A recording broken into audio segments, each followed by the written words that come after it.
Hello and welcome to the JB&M Sports Fanatic channel. What's good with you? And so once again, it's your boy JB, but this time here, we're going to be looking at some college football here today. We're talking Florida State, we're talking Georgia Tech, two teams for the ACC here. And so this is going to be exciting to watch here. Now, both of these teams here, obviously playing out of the country here in Ireland. So this is going to be great experience for them. Great way to start off the season here, and we'll get into how both of these two teams look here on paper. But man, we're talking some college football, some meaningful action here. Week 0. Now, obviously, next week is when we'll see a lot of the other teams start things off here. But man, to get things started here today, this is going to be pretty much that game of the day right here. Two teams, conference game right here. If you're Florida State, obviously the way the season ended last year, you hated how that ended. You lost your quarterback last year. Your team was undefeated. You feel like you got snubbed last year and stuff like that. And your team was unmotivated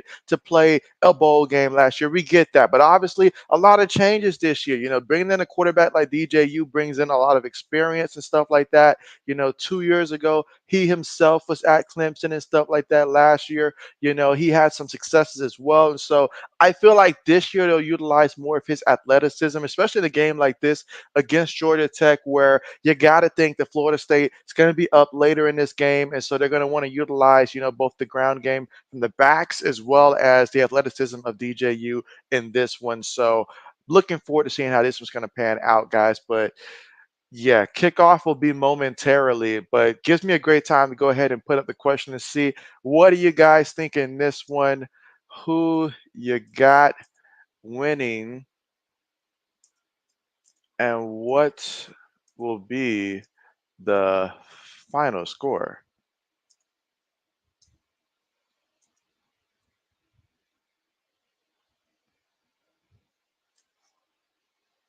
All right, so JB's going to go ahead and yeah, let JB know who you got winning and also see if you can get it right in predicting the final score in this one.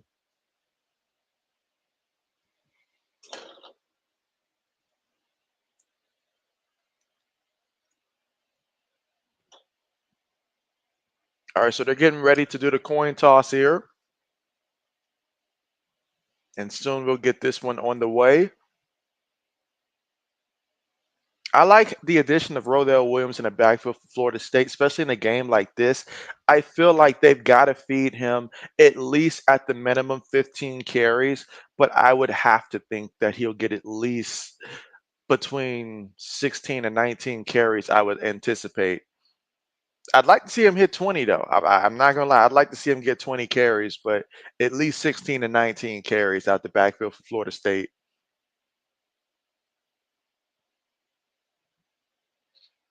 As for Georgia Tech, this would be a great test for them and see just how improved can that defense be.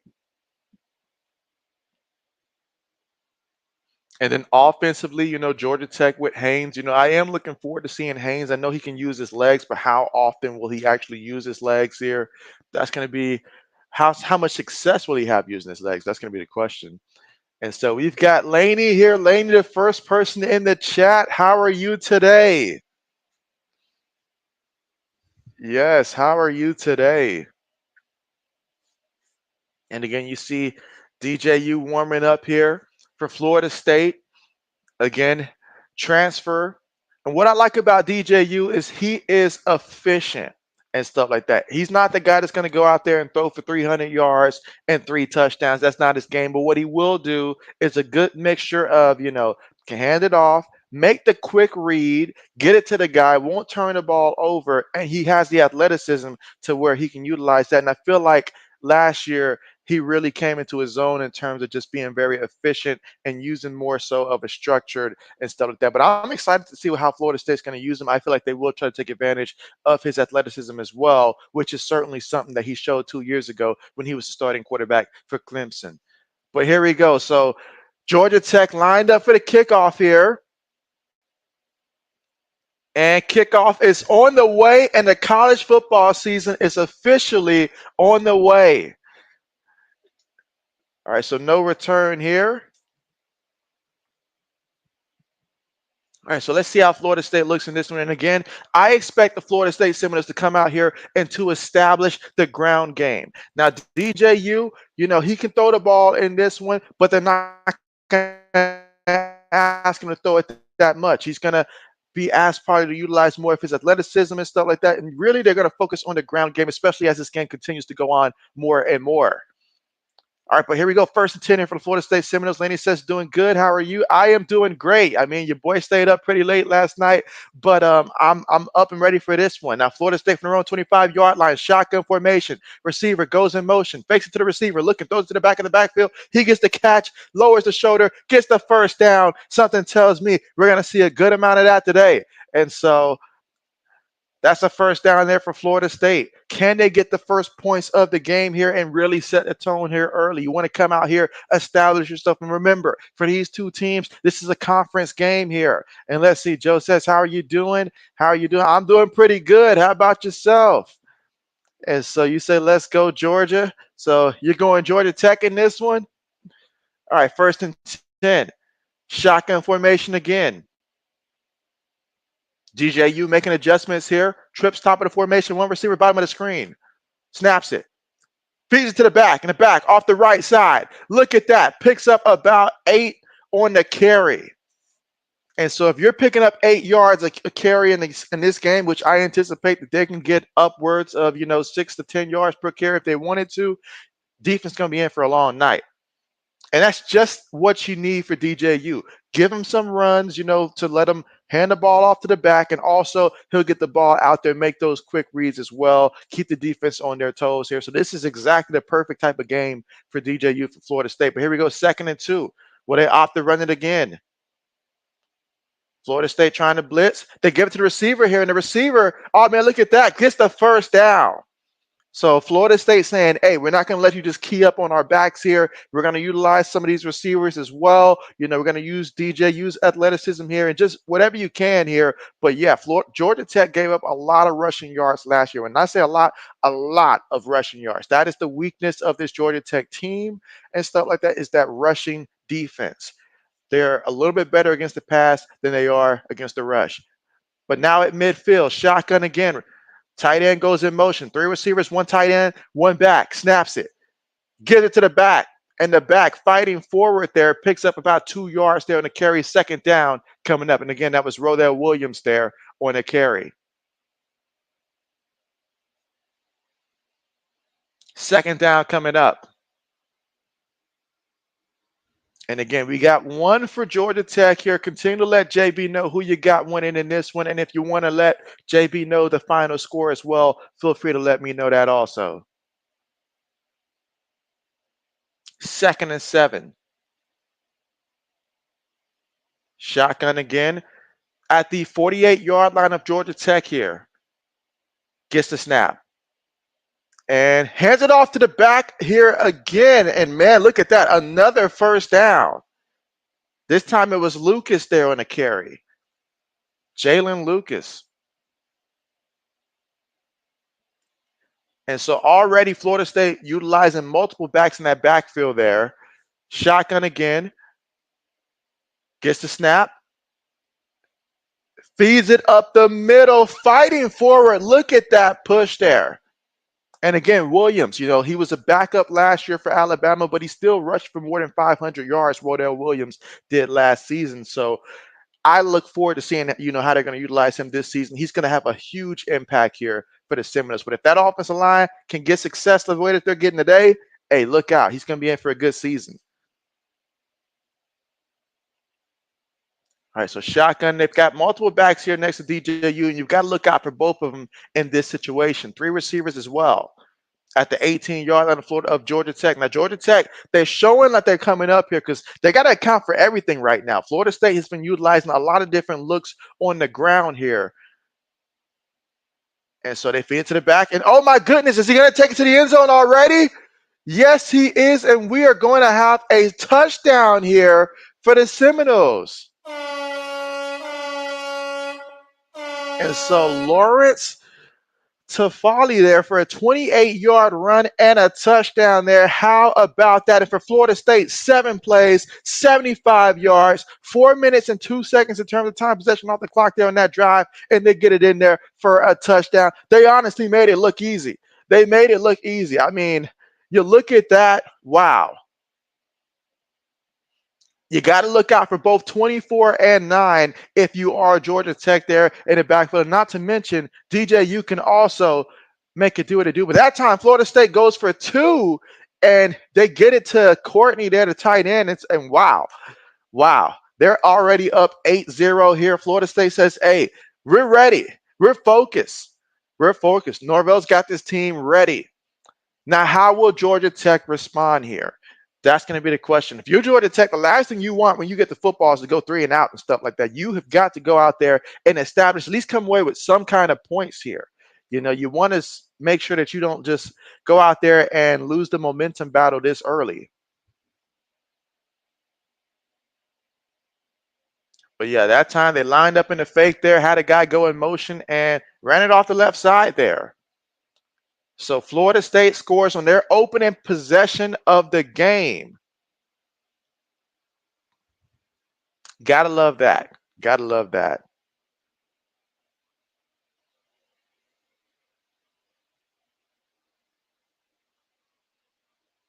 All right, let's see. So on that drive, you know, DJU, he was 2 of 2 for 17 yards and stuff like that. But man, they really utilized the ground game heavily on that possession. All right, kickoff on the way. Gets it from his own 1-yard line. It's at the 10. And he's going to get brought down at the 20-yard line, and that's exactly where Georgia Tech will take over with the football here for their first offensive possession of the game. And so we will see how Georgia Tech looks here. And Georgia Tech, they would like to come out and establish the ground game. Ideally, that's what they would like to do in this one, but we'll see how they'll be able to look here. But I am intrigued to see how this offense is going to look, particularly against this Florida State defense here. And can Haynes show me that he's taking that next leap this year for Georgia Tech? Because if they're going to go places that they want to go and stuff like that, they're going to need Haynes to step up and really be that guy. But right now, there's an injured player right now for Georgia Tech, and the medical staff's looking at him.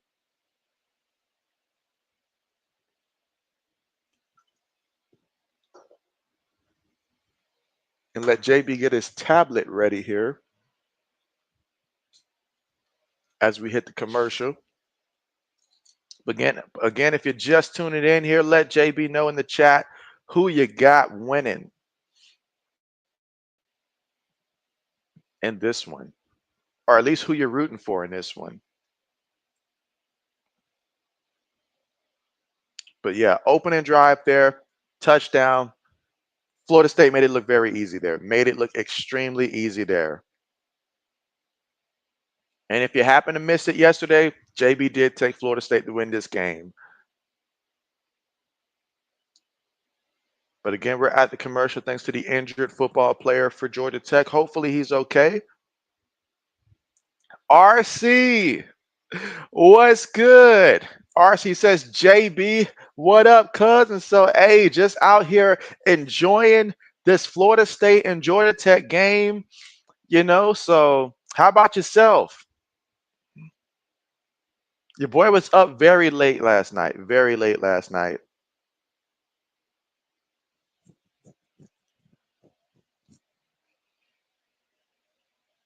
And now we'll get to see Georgia Tech for the first time offensively. Again, we're here in the first quarter, 10 minutes and 50 seconds to go. Seminoles up 8-0 and stuff. So, but your boy is looking forward to seeing how the rest of this one's going to play out today. Nothing like seeing 2 teams in the ACC go at it. I mean, some of the teams that I'm very interested in seeing how they're going to do this season, obviously, it's easy to say, you know, Clemson and stuff like that. But this is a big year for Miami if they can go out there and be consistent for a change and stuff like that. We'll see if that's the case. Boston College, you know, how are they going to look this year up under Bill O'Brien? I am intrigued to see that. So, a lot to look forward to. Couple new faces, you know, like California.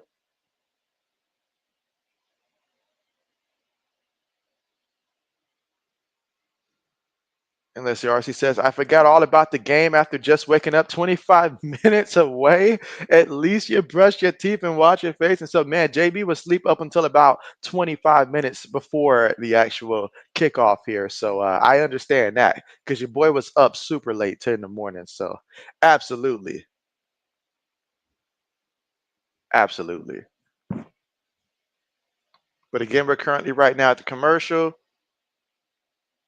Big day for football. Big day for football. Opening day for college football. A lot of games also in the NFL for preseason and stuff like that that will be coming on later on today. So a lot going on.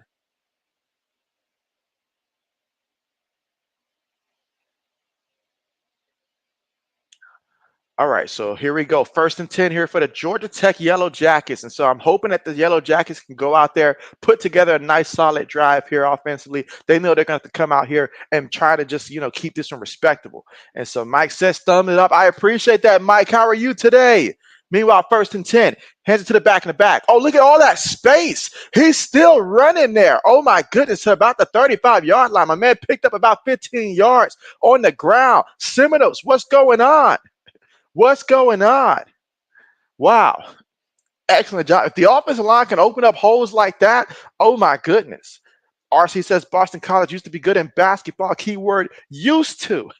How's their football team lately? Last year, their football team was, I will call them exciting last year. I like the quarterback that they put out there last year, and they had some exciting moments last year. So I'm hoping that that continues to be the case. Meanwhile, they snap the ball here, gives it to the receiver, and the receiver looking for space, following his blocker, picks up yet another first down. Now, Georgia Tech, they'd like to come out here and establish the run. So if they're going to be able to run the ball like this, then, hey, they're all for it. They're all for it. They're like, sign me up for this. And so it'll be interesting to see if Florida State can find a way to shut this one down. But certainly, I'm liking what I'm seeing right now for the first couple of plays here for Georgia Tech, especially in terms of just keeping this game, relatively, close as long as possible. But I do want to see Haynes, how his playmaking ability as well. That's going to be key, I feel like, as the X factor in this matchup. But here we go. 3 receivers, top of the screen. One receiver goes in motion here, tight end, bottom of the screen here, shotgun formation, gets the snap from his own 45-yard line, quick pass, gets the pass, using his blockers. Look at him go. Look at him go. It's a foot race at this point, and he gets pushed out of bounds at about the 13-yard line. But Georgia Tech right now showing that on the opening drive, they're like, hey, don't count us out. Don't count us out. Maybe Georgia Tech watched JB prediction, and maybe they felt insulted. But I'm liking that. The quick screen there, you get the pass there, and oh my goodness, he was running for dear life on that one before he was pushed out of bounds there. Big time play. But now, can they get into the end zone? That's the key part. Can you get into the end zone? First and 10. You know they're going to try to run the ball here. 3 receivers, 1 tight end, 1 back. Receiver goes in motion. Gives it to the back left side. Oh, look at that. Oh my goodness. They are about 4 yards shy of getting into the end zone. Oh my goodness. RC said, what teams and times is your second game? My second game is going to be Nevada versus SMU, and that's 8 o'clock Eastern game. That's the second game that I'm streaming today and stuff like that. And RC says 8-0, the Georgia State make the ultimate boo-boo with a safety. And so now Florida State converted on a 2-point attempt, but 2nd and 1 right now for the Georgia Tech Yellow Jackets. Are they going to be able to come out here and get into the end zone and possibly match what Florida State did? Receiver goes in motion. They snap the ball. Quarterback going to keep it himself. Quarterback tries to power it in. He's 1 yard shy of getting into the end zone here. I wouldn't be surprised if they hurried up here and just run it again with the quarterback here. But the way that offensive line has been dominating here, it's got JB's attention right now. Can the Yellow Jackets do it? 1st and goal. 7 minutes and 45 seconds to go here in the first quarter. This is Georgia Tech's first offensive possession of the game. Florida State had the ball. They already scored their 8 points here. Can Georgia Tech match it here? Let's find out. I see they bring in a different guy at quarterback here for this play. 1st and goal. They must have worked on this. Receiver goes in motion, snaps it. Quarterback's going to keep it. Quarterback's going to run it in there for a touchdown. And the Yellow Jackets, they are going to score a touchdown on their opening drive. Oh my goodness. Zach Pyron with a 1 yard run in there for the touchdown. And now the score is Florida State 8, Georgia Tech 6. 6 plays, 79 yards, 3 minutes and 32 seconds on this scoring drive here. Let's go. How about that? Oh my goodness. I cannot believe the dominance that I've seen from this offensive line here on this one. Wow.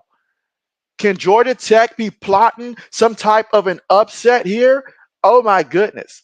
Now they're going to opt to go for the extra point here. And you know what? I'm okay with that decision. Some people would try to say match what Florida State did. Go out there and do what you do. You just put together a touchdown drive there, get that extra point there. The team is feeling confident now. And so I like what I'm seeing here there from both teams here. I mean, both defensive lines are getting, taken to the shed right now. It's going to come down to which defense is going to get a stop here. But man, this is interesting. Is this what we're going to be in for the rest of the way? If so, sign me up. RC said typo on that one. And so only gotcha. RC says just like that. We got an instant ball game and a pigskin strikes again. Yes, I'm not going to lie. Your boy got a little concerned when I seen Florida State go down there and score that easy, but seeing Georgia Tech come back in the fashion in which they did, doing it with their style there, they had the one big pass play, yes, but the dominance on the ground, the blocking in this one from not just the offensive line, but also the receivers and stuff like that, and just everybody getting involved. If you're Georgia Tech, you got to feel confident about what you saw right there. And let's not forget, this is neutral territory right here. Both teams are out the country here. So take away any type of home field advantage and stuff like that. That doesn't matter here. And so, wow. What an opening possession for both teams here. You like offense. We just saw back-to-back offense. So how about that? CDs is in the building. Shout out to my guy. What's good with you? CD says, what's good, JB? And your boy's already fired up early in this one. Got to remind myself this is the first of 2 games I'm streaming, so I probably should chill a little bit and stuff like that. But, man, your boy is fired up. That is for sure. The score, 8-7. And let's not forget, for Florida State here, you're considered the 10th ranked team in the country. This is an ACC matchup right now. So they know how important this game is. They know how important this game is. But you know what? Georgia Tech, they know it as well. And what better way to start off the season if you're Georgia Tech than if you were able to pull off an upset like this? I mean, oh my goodness, that would be so huge for them. So, but man, RC says, JB, you should be considered the prince of the pigskin, bro. And so you know what? It feels like saying you're the prince of the Saiyans, when you say something like you're the prince of the pigskins. And so I like it. I like it. Yes, but again, we're right now currently at the commercial. Both teams have had the football both times, and what they have shown me so far in this one is that the offensive lines in this one, they're getting after it. They don't mind getting down there, getting dirty and stuff like that. And so we're going to have to see the adjustments that the defensive coordinators are willing to make in this one here. And I mean, because Florida State, they showed they got an abundance of running backs in that backfield. It wasn't just Williams, Rodell Williams and stuff like that. They had the other guy as well who was able to get, some carries there. And they haven't even shown DJU's running ability, in which I know he's athletic and stuff like that. You think about his time in Clemson, and he was averaging, a little bit more than 20 yards, on the ground as well, in which when you combine that with what they currently have. And so I'm telling you, like this, they have the outlook to continue to move the ball. But Georgia Tech, their offensive line, their receivers showed me that they're going to get after it. And if that's what we're going to see the rest of the way, and plus Haynes, I already know what Haynes is capable of doing, and I'm really excited to see him this year. That's a lot. That's a lot right there. So great way to start it off for the college football season, week 0. And Leslie RC says, JB, in game number 2, you're going to be more head and dried out unless you drink you espresso or a jumbo juice. And so, yeah, your boy's already, working off for 3-4 hours of sleep. All right, so kickoff, no return. So now let's see what DJU and company for Florida State have going for them on his second drive of the game. And again, don't forget to let JB know who you got winning in this one and your final score predictions in this one. Let your boy know. And also, let's see. All right, so here we go. Getting ready for the offense to come out here.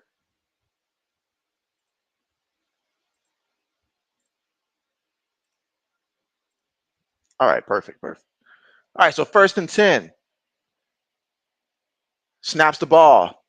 Gives it on the end around, and Georgia Tech, will they get him in the backfield? No, he's able to turn that into a positive play. You literally had guys in front of him like, I'm going to grab him, but they didn't make you got to make that tackle. If you're Georgia Tech, and you have an opportunity like that, you got to be able to get them in that backfield there. Every yard matters against a team like this here. You want to try to force them into a into a must-pass situation. Now, 2nd and 7, that's still good, but they still, can obviously run this ball here on 2nd and 7. When you get the chance to make them lose yards, got to take advantage of that. Let's see, from their own 27-yard line, back goes in motion, snaps it. DJU looking, steps up. DJU for the run, and he picks up 2 yards there. And again, he's very capable of using his legs when the play starts to break down. But 3rd down coming up. Can this Georgia Tech defense get the stop, or will the Seminoles go ahead and get that 1st down? Let's see. And so let's say RC says, I remember one night I was going to do a video for the people, but your throat was too dry to talk and you didn't have water nearby. The video was canceled. And so, oh man, RC, that sounds like a nightmare. You said, JB, after this stream, go back to bed. I plan on going to the gym after this stream and in between the other one and stuff like that. Got to get that workout in. But here we go. 3rd and 5, gets a snap from their own 30, throws it over the middle, gets the completion and stays on his foot there. And he is fighting all the way to midfield there. And so excellent job there by Florida State to pick up that 1st down. And again, they can move the ball through the air, but I feel like as this game goes on, they're going to continue to keep obviously leaning on the ground game. But DJU, he provides that stability to where he can make plays just like that. Shotgun formation, trips top of the screen, fakes it to the back, throws it. That's going to be completed, and that's going to be a pickup of about 4 yards in the play.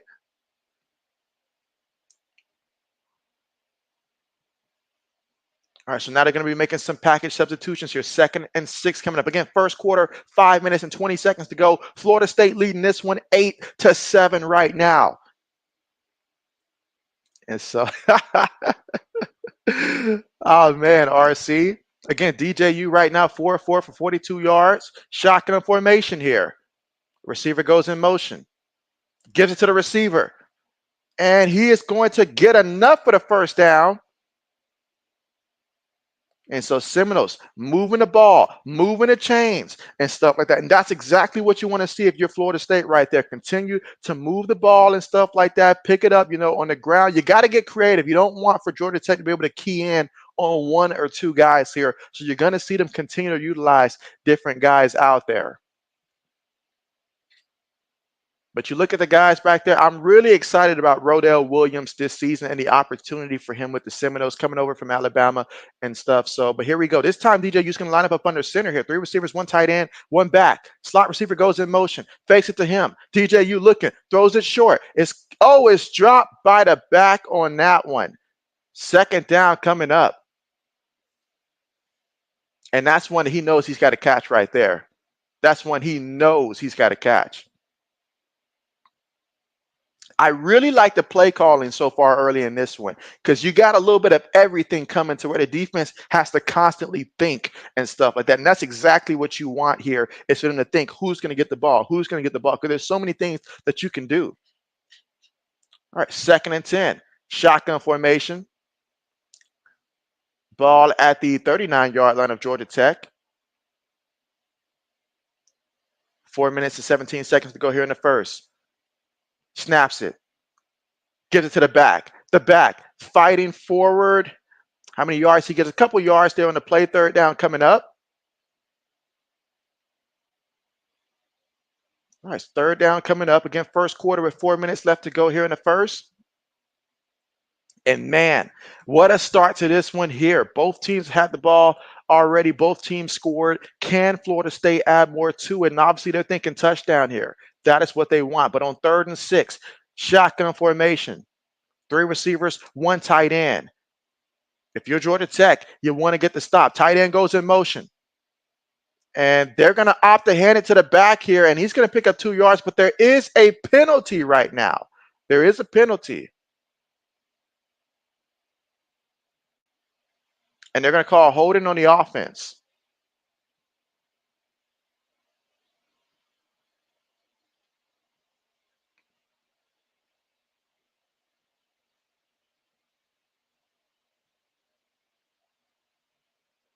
Again, still 1st quarter with 3 minutes and 31 seconds to go. Florida State, this is their 2nd offensive drive of the game, and they lead this one 8-7 here. But again, let your boy know in the chat, who are you rooting for in this one? It doesn't even have to be who you think is going to win. Who do you want to see win in this one between Florida State and Georgia Tech?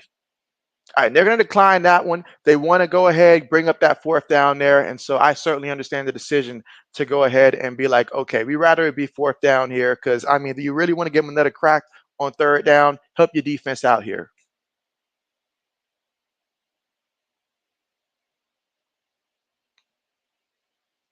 And will Georgia Tech be a surprise team in the ACC this year? That's a good question. I like what they have offensively. And can this defense make enough stops to help them out? That's the question. But on 4th and 4, here in the first quarter with 3 minutes, 31 seconds to go.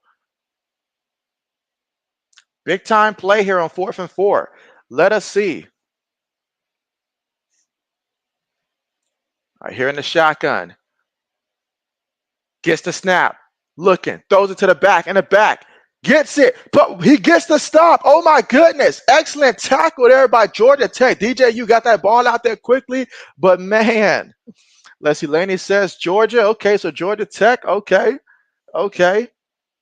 But what a stop there by the Yellow Jackets. And in true Yellow Jacket form, swarming to the ball here. That time, DJ, you had a guy in his face, knew he had to get it to his back, and he did, but his back, unable to do anything when a guy is on you. And what an excellent tackle there by the defender. Wow. What a first quarter, guys. What a first quarter. So now, if you're Georgia Tech, last time out there, you did a tremendous job being able to move the ball here. Can they continue to get it done here? And if you're Florida State, what type of adjustments are you going to make here after seeing how well they were able to run that ball that first time out there? But again, right now, score here in the first quarter with about 3 minutes and 15 seconds to go. Florida State right now leading 8-7, but Georgia Tech defense making a huge stop on fourth down, and now they're going to have the football. Man, let's not forget, Florida State ranked number 10 in the country. So all eyes right now is currently on this game here. This isn't just only about them being ranked. It's also about, the ACC as well. This is big. This has big ramifications here. This is a conference game that you're opening up the season with here if you're Florida State. So this is huge. Also for Georgia Tech as well. For both teams, this is huge.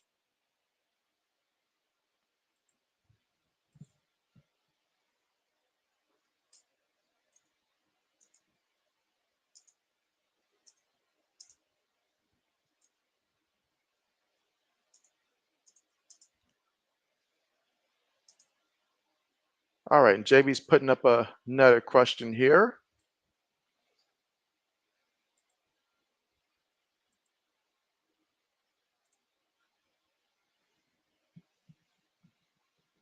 All right, so how many teams will the ACC produce in the college football playoffs? You guys let me know. And if you also want to name which teams you think will make it to the college football playoffs from the ACC, let me know that as well. Again, first year of the expanded college football playoffs.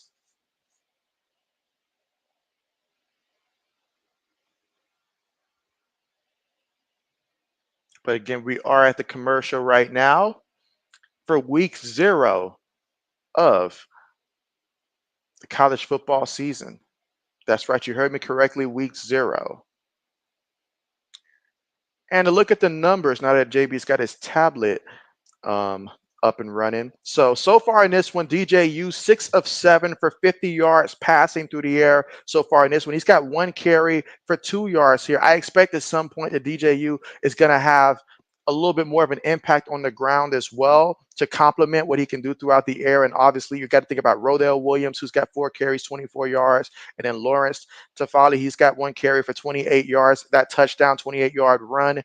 But man, Georgia Tech, Haynes Kings, that he had a 42-yard completion earlier, and he had 1 run for 3 yards earlier as well. Jamal Haynes, 2 carries, 23 yards here. And we'll see how Georgia Tech looks on their second possession here, but we're still here at the tail end of the first quarter in this one. And so, oh man, what's good with you? Oh, it says, how we doing today? Your boy is doing good. Couple hours of sleep, not too much, but I'm feeling good in this one. Got to remind myself, got a doubleheader later on, so therefore got to save some energy for that. But I am feeling great. How about yourself?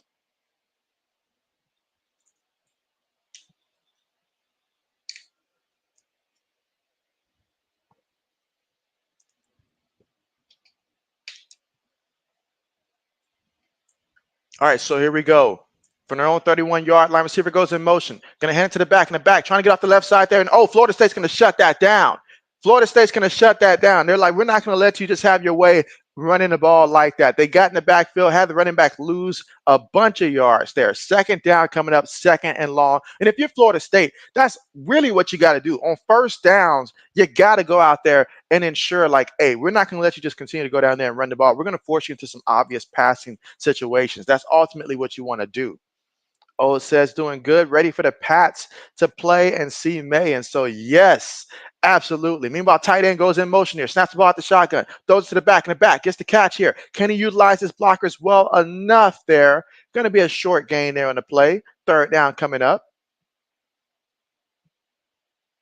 So Florida State defense says, hey, you got us that first drive. We're not going to let that be the theme this season.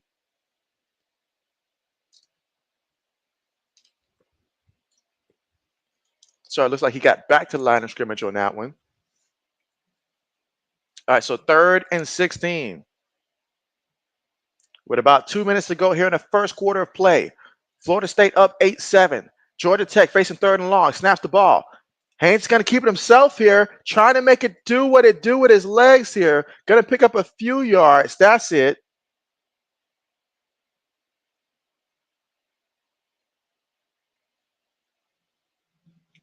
And so now 4th down coming up. So both teams scored on their opening possession, but the defenses both made adjustments here on the second series there to avoid both teams from scoring. And now Georgia Tech's going to have to go ahead and punt this ball from their own 30-yard line with 1:25 to go. And David Shanahan's the punter. He punts it, and it's going to go out of bounds. Let's see what they mark it at, but around the 27-yard line. Not a bad punt at all. 1:17 left to go. But yeah, Ode, I'm right there with you. And again, that's why I got that stream set up there for Sunday and stuff. Although we won't get to, I believe that the commander said they're not going to be playing Daniels in that one. So Jaden Daniels. So, but still, as long as we get to see Drake May, I'll be happy as well. All right, so now Florida State's going back out there. Williams, the back in the backfield. I'd like to see Williams bust a big one here. 1st and 10. Snaps it. Fakes it to the back. Throws it short. Gets the completion there. His tight end takes the contact and gets the first down. And again, that's what DJU can provide here, is that ability to, obviously, they want to establish that ground game, but he also can get that ball out quick. And it'll be a lot of short passes and stuff like that. He's not a guy that's going to go out there and continuously throw it deep. That's just not his game, but his skill set fits perfectly for what they're asking him to do, and he'll be able to utilize his athleticism as well. But here, multiple tight ends on the play, 2 receivers, got a back in the backfield. And again, DJU currently 7 of 8 for 62 yards passing so far today. Receiver goes in motion. Feeds it to the back in the back. He's going to lose a couple yards here on the play. So that time, Georgia Tech said we were ready for it. And so loses a couple yards. 25 seconds left to go here in the first.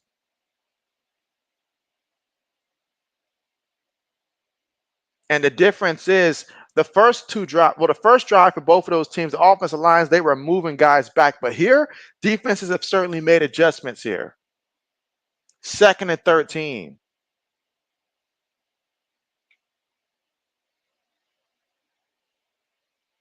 All right, so that's going to be the end of the first quarter. So at the end of the first quarter, Florida State leads this one 8-7 right now over Georgia Tech. But man, 1 quarter in the book, 1-point game. And so we'll see how the rest of this plays out, because the defenses have certainly made adjustments in this one.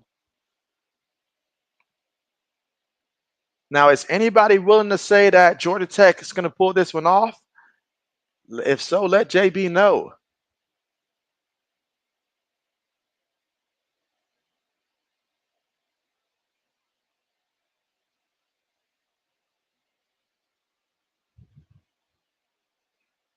Absolutely. But again, we are at the end of the first quarter. And for both teams, passing wise for Florida State, DJU is currently 7 of 8 for 62 yards passing through the air, while for Georgia Tech, Haynes King is currently 2 of 2 for 42 yards throughout the air. And then you look at rushing wise, as a team for Florida State, 10 carries, 66 yards. And you've got, Lawrence Tafali. He had that one carry for 28 yards and a touchdown. Rodell Williams, he's gotten 5 carries for 21 yards. And this one, Jalen Lucas, he's got 2 carries for 13 yards in this one. And DJU has 1 carry for 2 yards. As for Georgia Tech, Jamal Haynes, 3 carries, 17 yards. Eric Singleton Jr., he's got 1 carry, 10 yards. Haynes, he's ran it himself 2 times for 9 yards. And then obviously Zach Pyron, he had the touchdown from 1 yard out for Georgia Tech. And let's see, CD says, let's hope Jacoby shows he can hold it down a few weeks tomorrow. And so, yeah, I do want to see Jacoby go out there and just obviously show a little confidence. Show a little confidence. And so, Buck Raising Bolts, what's good with you? And you say, hi, sports fanatic. How's it going? I should have known Florida State game, perfect time to see you. But how are you today? And how has it been? But yeah, CDs. I mean, I am looking forward to that. There's a lot of things that I'm going to be looking forward to in that one. That's why I'll be doing the live stream for that one to really just put it all together. Put the bow on the package and be like, okay, these are my final thoughts here on how we should move forward there. Ultimately, that's what we want to see. But shoot, there's a lot of games coming out today that's going to have huge implications. That Detroit and Pittsburgh game, extremely huge implications and stuff like that. And let's see. Buck says, doing good. How about you? And so I am doing great. I am doing great, despite the fact that your boy didn't go to sleep till about 5 something a.m. and stuff like that. Your boy is still up, still got a lot of energy and stuff like that. The first of 2 live streams today. The second one will be the Nevada and SMU game later on today at 8 o'clock Eastern time and stuff like that. And in between that, I plan on getting a workout in as well. So I'm excited for today. And let's see, Buck says, surprise, FSU still ACC. And let's see, CD says, want to see Jacoby first half, May second half, and you like Milton, but he's not going to start. So let's play both quarterbacks a half. And so it'll be interesting to see how they divvy up that, but I certainly do feel like Jacoby Brissett will benefit from just getting enough. Because, I just want to see enough of him to see him get some confidence. And the moment that he puts together a couple, just confident plays that helps boost his confidence, and it's like, okay, that's good. But he needs to get a rhythm going. Absolutely. But again, we're currently right now here at the commercial as it was the end of the first quarter. But Florida State with the football here, looking to try to keep things going. They're facing 2nd and 13 when they come back from their own 34-yard line. Let's see, Buck says, who wins things? And so, yeah, definitely, I feel like at the end of the day, Florida State is going to win and stuff like that. But I'm intrigued by what I'm seeing by Georgia Tech so far in this one.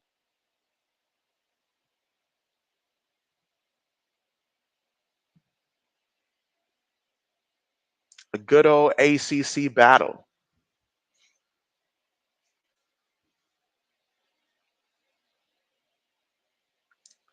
All right, so 2nd and 13. And they're going to feed it to the back. And oh, my, look at that. Look at that. Georgia Tech says, we are not going to let you have your way on the ground in this one. So 3rd down coming up. As you see, he says he knows the system, run first, lots of plays, play action takes the short passes, and teach May all he needs to do. And so let's see. Buck says, did you bet on the game? And so I did a couple player props and stuff like that, but not necessarily the over under for this one. But here we go. 3rd and 15 from our own 32-yard line. Can DJU pick up enough for the first here? Gets the snap. And oh, they're going to bring him down for the sack, but there's a flag. There's a flag. Did he grab him perhaps by the face mask. Oh man, if this is a face mask penalty, that really hurts what was an excellent defensive drive right there for Georgia Tech. And that is a face mask. So instead of being the hero that gets the stop there, you gift them with a first. Now let's see that replay there. Oh man, that's just, you can't do that. You just can't do that. You had to stop there. You did the hard part there, and then you bail them out. Oh man. And you know the kid was so pumped too to make a play like that. You just can't do it. But that gifts them with a first down, and it negates all the hard work that you guys did prior. All right, 1st and 10, 14 minutes to go here in the second quarter. Again, Florida State up 8-7. Shotgun formation. Fakes it to the back. Throws it. Gets the completion there to Rodell Williams. And Williams working the sideline there as best he could. So Georgia Tech is like, hey, we are not going to let you just come out and run the ball here. We are going to be gunning for that. But excellent job getting it to the back there on the screen. That was definitely by design there. An excellent job.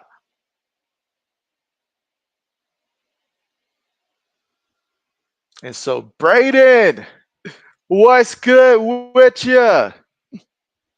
What's good with you? And again, Georgia Tech defensive coordinator, he can just, all he can do is just sigh right now because that was tough. Meanwhile, quick pass there by DJU, and he'll pick up about 2 yards on the play.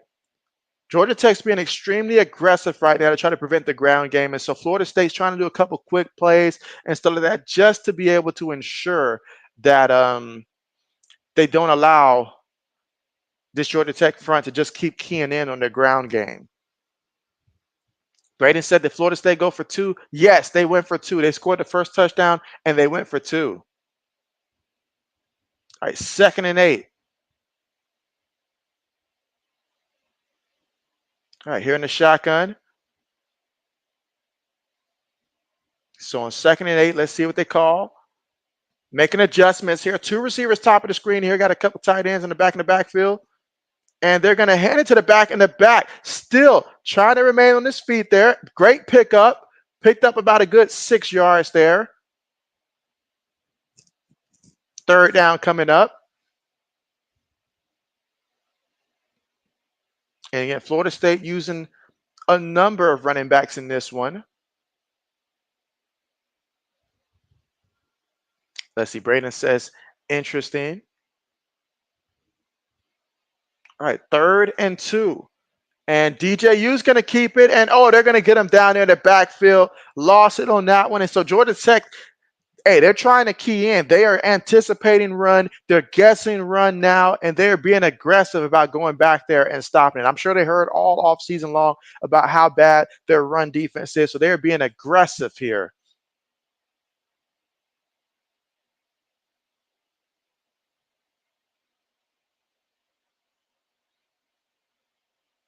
All right, so on 4th and 5, Florida State's going to bring out the field goal unit here.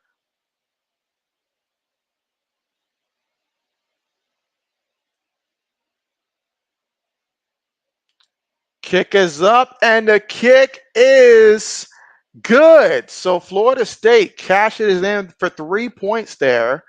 So, all right, so 3 more points there for the Florida State Seminoles in the score right now, 11-7 here in a game that is a lot more hard fought than you may have imagined coming into it. And so really the story is Georgia Tech being aggressive at trying to prevent Florida State from being able to run the ball here. So we'll see if they can continue to keep that up. Let's see. Braden says, hey, JB, Desmond Howard didn't have a, you say, back playoff bracket this year. And so bad playoff bracket this year. And so, yes, it's insane how that works. Insane how that works.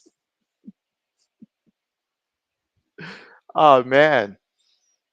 So when we come back, we'll see more of what Georgia Tech can do here in this one. But both defenses have certainly said, hey, if you're going to beat us, you're going to have to do it probably throwing the ball.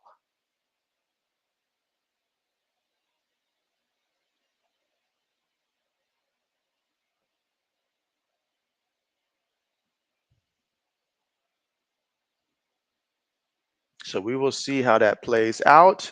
But yeah, JB is certainly looking at his player props now like, uh-oh, if this like I like the theme better in the first quarter and stuff like that, but we'll see how this transpires the rest of the way.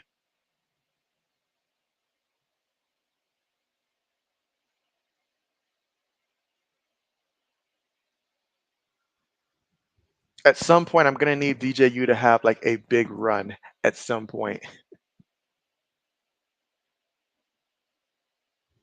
But again, currently here at the commercial. And just a reminder that your boy will be streaming again later on for the Nevada SMU game also. So looking forward to that.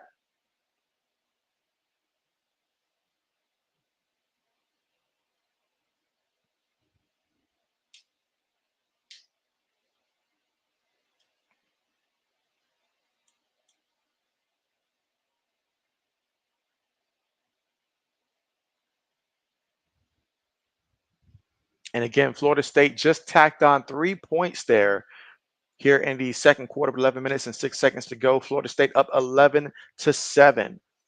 Braden says that that'll be an interesting game. And so, yes, it should be a good one. Should be a good one.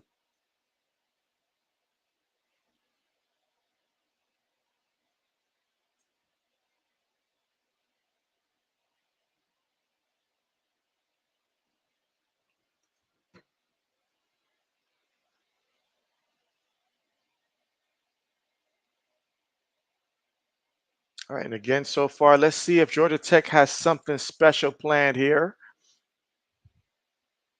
Again, King 2 of 2 for 42 yards through the air here for Georgia Tech. So we'll see if they're able to get something because I feel like both defenses now, they're like, all right, we're just going to key in on that ground game. So let's see how that works out.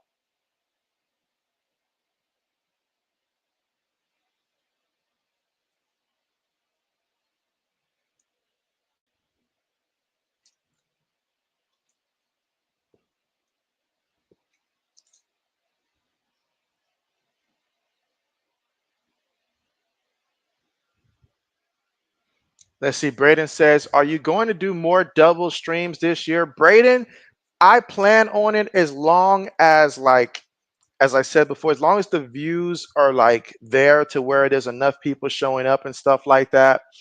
And so that's the go. Because as long as I know that it's going to be a good amount of people showing up, then yes, I'll go ahead and take the time that I normally would allocate towards other things and stuff like that, towards this and stuff like that. But if it ends up being kind of like what I've seen so far for Thursday night football games and stuff like that, where it's just hasn't been as much and stuff like that, then that's when I'll have to be like, okay, maybe it's not worth investing the energy for 2 streams. But for right now, I plan on doing more double streams. But if the views don't actually come with it, then I'll at some point reconsider that.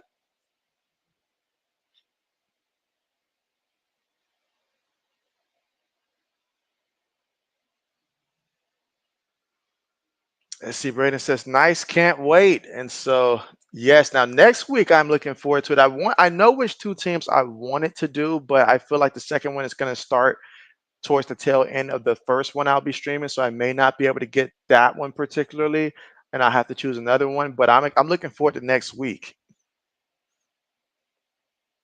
All right, so here we go for the Yellow Jackets here from their own 25-yard line. Haynes on the move, throws it, an incomplete pass. That was an ugly pass there, incomplete. 2nd and 10 coming up. And again, Haynes, we know Haynes can take off and run, but I feel like he's going to have to make some throws here. And you look at some of the toughest schedules in 2024, and they've got Georgia Tech listed up there. And so, yeah, what's good, JJ? How are you? JJ says, hey, JB.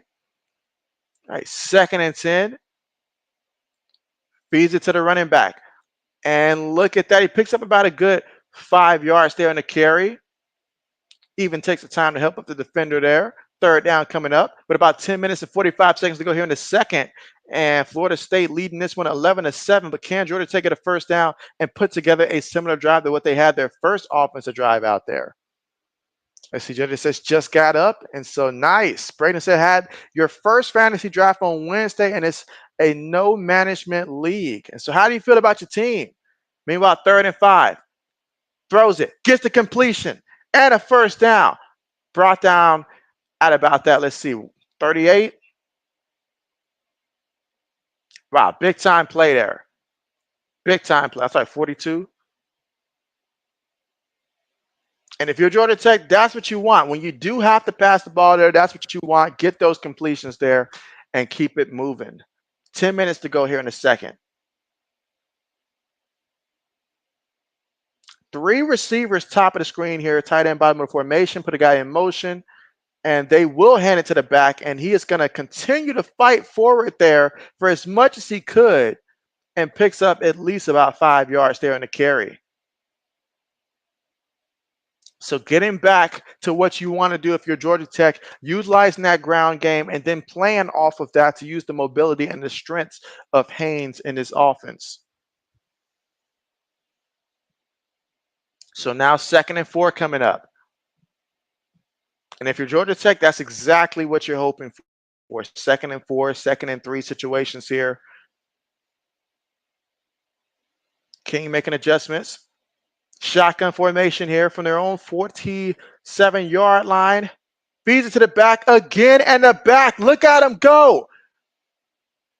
Goes out of bounds at about the, let's see what they mark him at, about that 37-yard line there. So right now, we're seeing Georgia Tech move the football again. Can they get a touchdown and possibly take the lead? Braden says he's happy with his fantasy draft.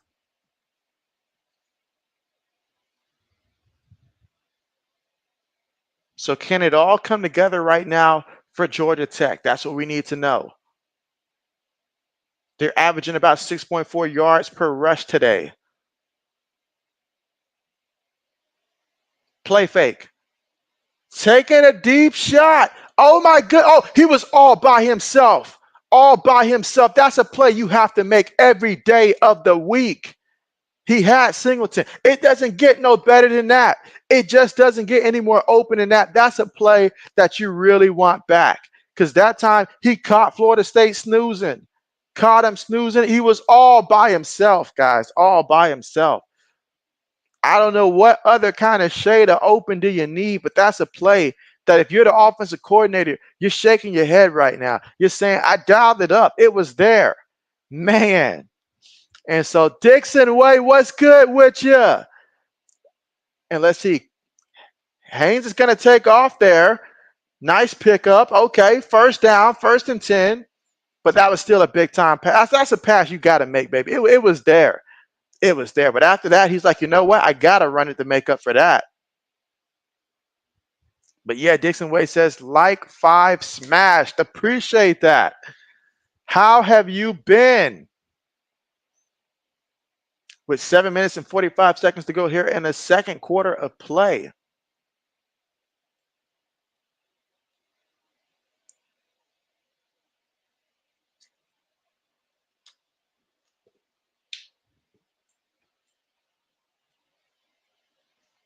First and 10. Feeds it to the running back off the right guard. Oh, look at him spin out of a tackle. That just comes down to how bad do you really want it? I mean, you're letting guys spin out of tackles here. Big time play. They're like, it's not enough to get a hand on us. You're going to have to bring us down if you want to stop us. And that time it was Alexander. Got there. Spin. Number 9 looking the wrong way. Wow. 2nd and 3 with 6 minutes and 52 seconds to go. This is exactly what you want if you're the Yellow Jackets. Haynes is going to keep it himself here. Look at him still go. Oh, look at that. Look at that. The defense just falling off before he goes out of bounds here. I mean, Haynes, he's bringing it. He's bringing it. 6 minutes and 32 seconds to go here in the 2nd.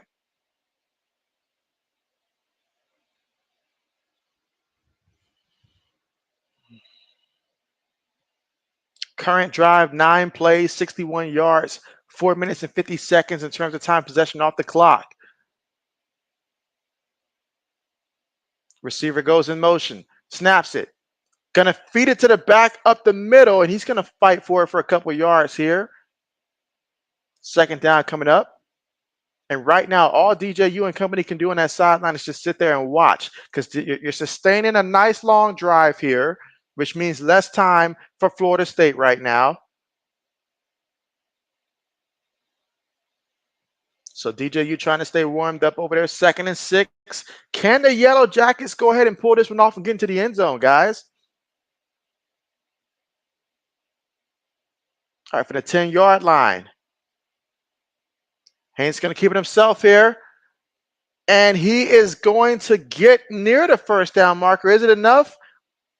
Looks like a first down here. First and goal with 5 minutes and 20 seconds to go here in the second.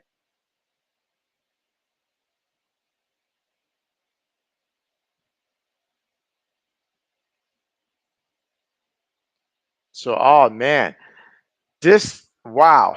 This game right here is taking on a different tone than I thought this game was going to go. But you know what?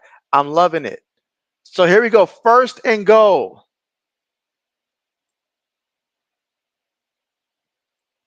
Receiver goes in motion. Hands it to the back, and the back up the middle, fighting forward, picks up. Looks like he picked up a yard in the play. This is exactly this second quarter is going exactly the way that Georgia Tech would have wanted for it to go. And so if they can find a way to just cash it in here for a touchdown, oh my goodness.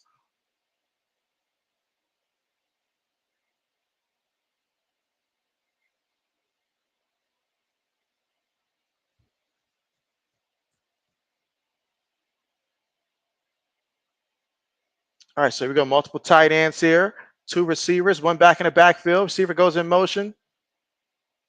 And Haynes keeps it himself there, made the decision at the last possible second, and he's going to be about a yard shy of getting in that end zone. So we got 3rd and goal coming up. So really, if I'm Georgia Tech, that means we got 2 plays to get into the end zone at this point because we're way too close. And what do you have to lose? Now let's see if they turn to Zach Pyron again in this situation. It's either this play or the next. 3 minutes and 28 seconds to go here in the second. Snaps it. Running back fighting forward there. Everybody, including the quarterback, comes in to pitch. That's going to be a touchdown. Wow.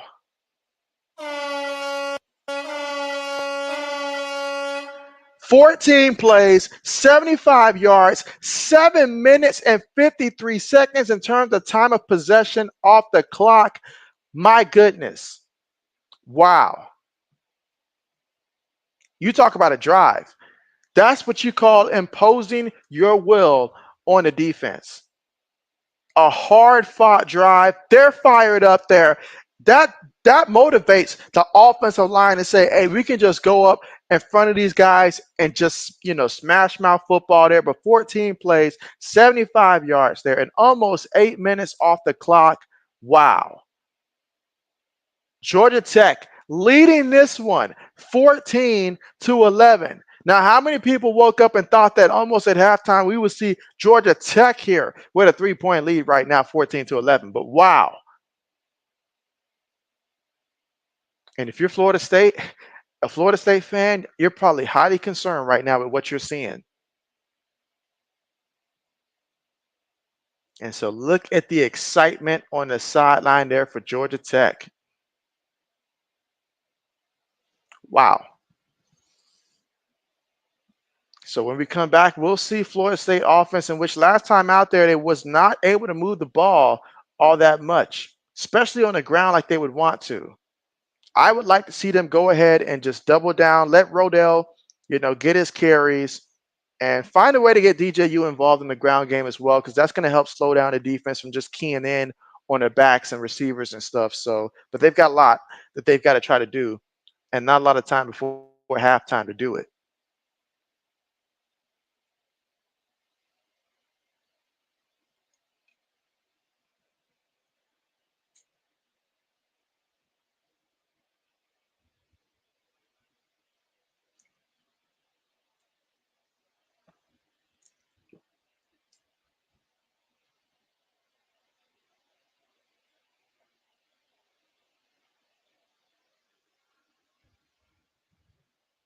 And again, we're currently right now at the commercial, but man, Georgia Tech leading 14-11 right now.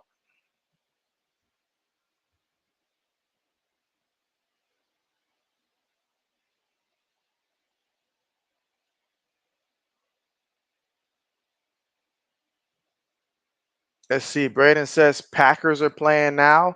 And so, all right. So you guys are playing against Baltimore. Is that correct? I think it was Baltimore today. And so Braden says, come on, Georgia Tech. Or come Georgia Tech. Good old Yellow Jackets here. Great start to the game. But it's not how you start, it's how you finish. They would love to start off 1-0. I mean, considering the type of schedule that Georgia Tech's going to have this year and stuff like that, if they're talking about like one of the top 5 toughest schedules in the country, so Georgia Tech understands they're going to have to come out here and just take some games. Just take some games.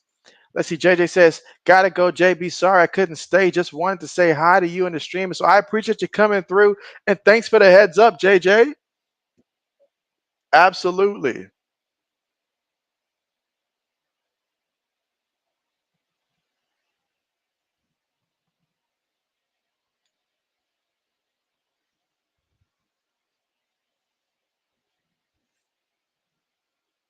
Let's see. Braden said Georgia Tech hasn't been really good since 2014. Well, you know what, Braden? They're trying to change that this year. But you're right.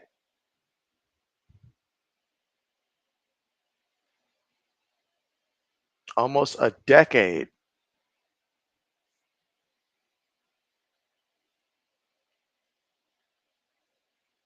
I guess all they were really waiting on, Braden, was just the return of the college football video game. I guess that's what they were waiting on before they decided to go out there and return to form, I guess.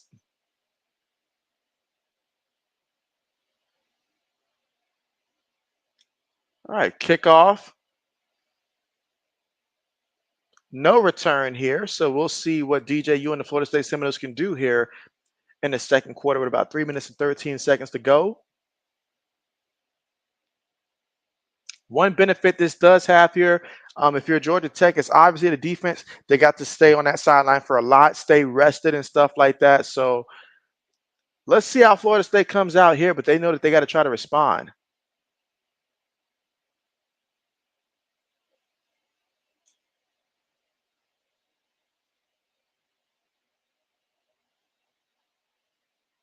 All right, so we go 1st and 10. Shotgun formation here for DJU. Snaps it, throws it quickly, caught, and he is going to pick up a couple yards there before he goes out of bounds.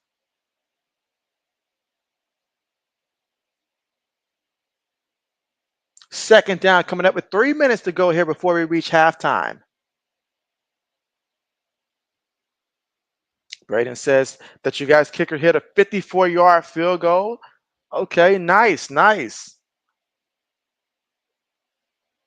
Florida State snaps it, gives it to the back, and the back is going to fall forward for about 2 yards there on the ground.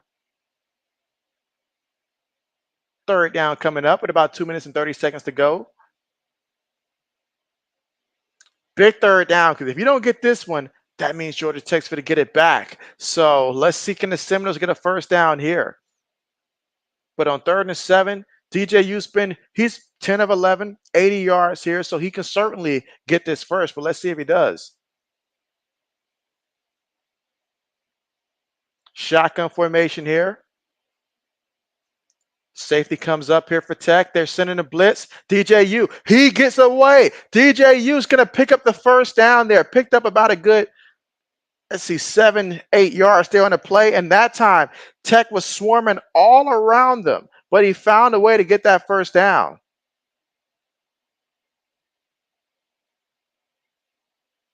Now, Georgia Tech's got an injured defender there, number 8, Scott.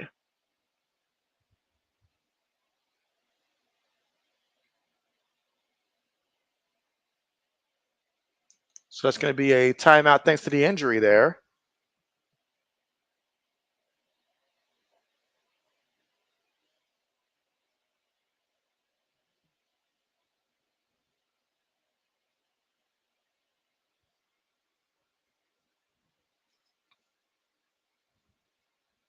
And again, the question of how many teams will the ACC produce in the college football playoffs? Let's see. Braden says Nick Saban had Florida State as a top 5 seed in the playoffs. And so, well, St. Nick showed why he had to step down. But a top 5 seed there, he's anticipating that Florida State's going to be the best team in the ACC is what he's thinking in that scenario there. And based upon when you make these type of predictions there, you have to consider, okay, like who's in their path, who's on their schedule and stuff like that.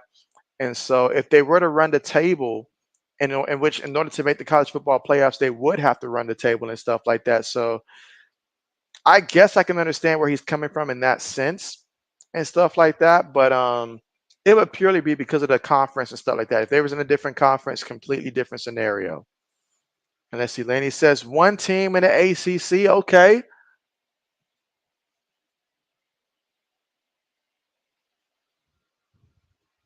But yeah, shout out to Georgia Tech right now, up 14-11. This is certainly the way that they wanted this season to get started. But obviously, Florida State here, if they can get some positive momentum, that'd be good. And DJ, you picking up 6 yards in the play, that helps. And I feel like he's going to have to use his legs some too, because that's going to help free up the running backs and stuff like that. Because the defense is going to have to consider, like, hey, DJU, got to look out for him too. So I feel like that'd be a nice adjustment there to give him a couple carries and stuff like that as well. I know so far he's got 3 carries. 5 yards in this one, but he just picked up 6 yards there. Defense is clearly being over aggressive towards the running backs that are in the game there. And so I feel like that'd be a nice adjustment there to make to help Florida State. He is being efficient passing, doing exactly what you expect from DJU. 10 of 11, 80 yards and stuff like that. He's not a guy that's going to take a lot of deep shots throughout the game, but he will get you those, 5-yard completions here, 4 yards here, 3 yards, 8 yards. He'll get you those completions. And I really want to see Florida State get Rodell Williams back in the game and get him heavily involved.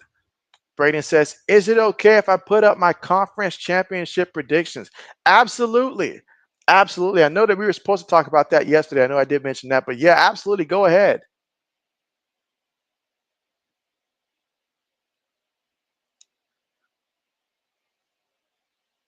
All right, here we go. All right, finally I see my guy Rodell Williams in there, which I need Rodell Williams at some point to have a huge gain. All right, but they still got a minute and 56 seconds to go here before halftime. Snaps it, fakes it to the back, quick throw, caught by the receiver, and the receiver going to be about 3 yards shy of that first down marker. All right, so Braden says Clemson versus Florida State is what he's thinking for the ACC there. Absolutely can certainly get behind that one there.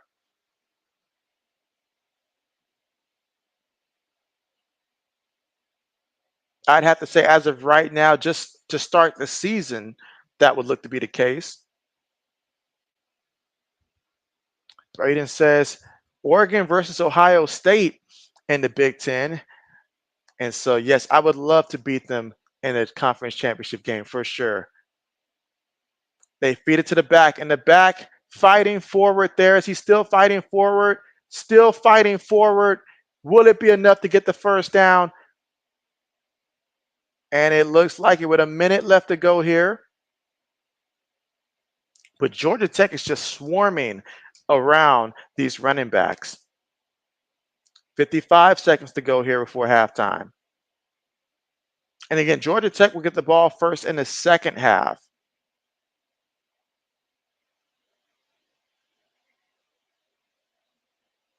All right, here we go. Shotgun. Fakes it to the back. Throws one. Taking a deep shot here. Incomplete. Referee throws a flag on that one. Says, we're not going to let you do it. And let's see. Braden says Alabama versus Georgia. Arizona versus Utah for the Big 12. Those obviously at this point seem like tremendous picks. Now, of course, staying healthy throughout the course of the season, that's an obstacle as well, just being healthy. And we know upsets do happen.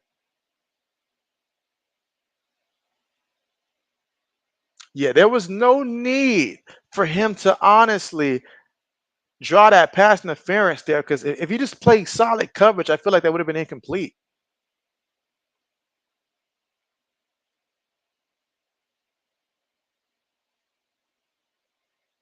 But thanks to the pass interference, a first down, shotgun here, snaps it, fakes it to the back, looking on the move. There's a penalty, multiple penalties here. Incomplete, but multiple penalties on the play.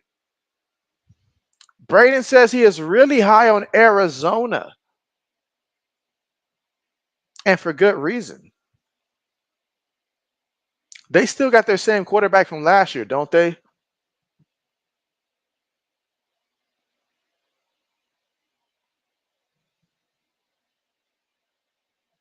Oh yeah, all kind of holding on that. Brent, what are you doing? What are you doing?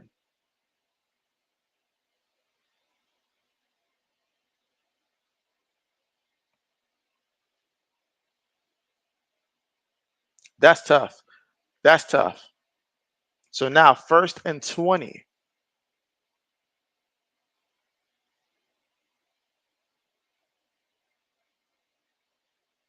Again, penalties here, big penalty, backs you up 10 yards, but multiple guys were holding. And you say, yeah, yep, Northeast. You say Heisman sleeper. 1st and 10, DJU throws it, gets the quick completion, gets as many yards as he can, gets close to the 40-yard line. Got to burn a timeout here immediately. And so now 2nd down coming up. So picked up a couple of yards there on the play. But right now, this Florida State offense, they're not looking like they were that first drive. That first drive, when they went down there and they scored that touchdown and got the 2, the offensive line was dominating. But since then, Georgia Tech has been coming like, we're not going to let you run the ball. We're not going to let you run the ball. So, oh, man.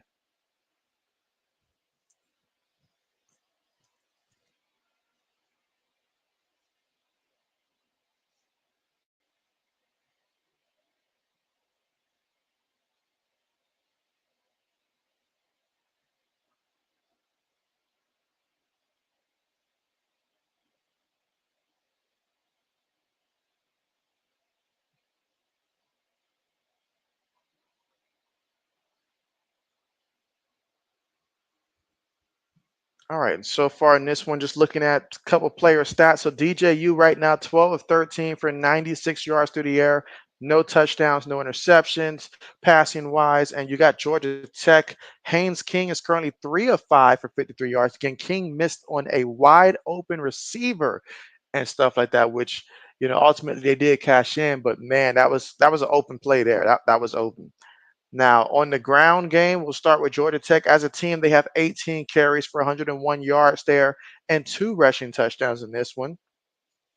Jamal Haynes, he's got 7 carries, 33 yards, and Haynes King has 6 carries for 33 yards there for Georgia Tech. Chad Alexander also pitched in 3 carries for 24 yards. Meanwhile, for Florida State, Lawrence Tafali, he's got 3 carries, 28 yards, including that, well, really came from that 28-yard rushing touchdown that he had earlier. Rodell Williams, 6 carries for 25 yards there.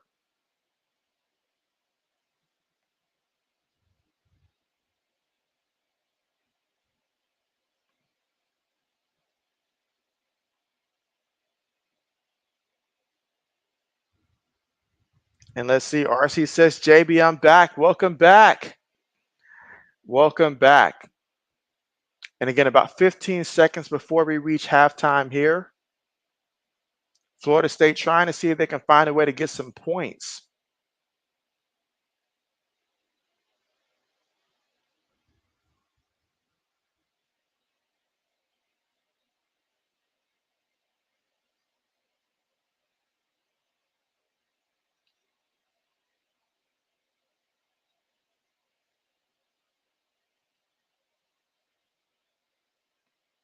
Again, Georgia Tech leading this one 14-11. So if you came thinking that this was going to be a snooze fest, you tuned into the wrong one because this has been everything but that.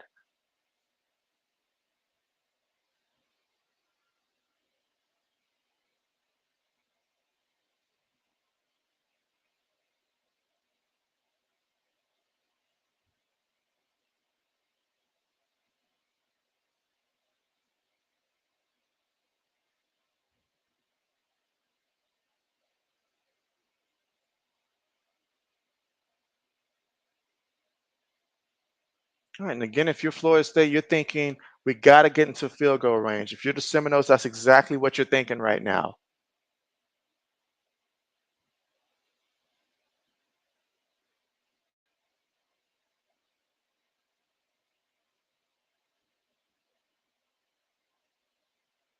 All right, so here we go. 2nd and 10, shotgun formation.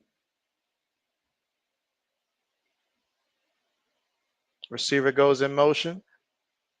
DJU in the pocket. DJU throws it, and it's incomplete off the fingertips of his receiver there. 3rd down coming up.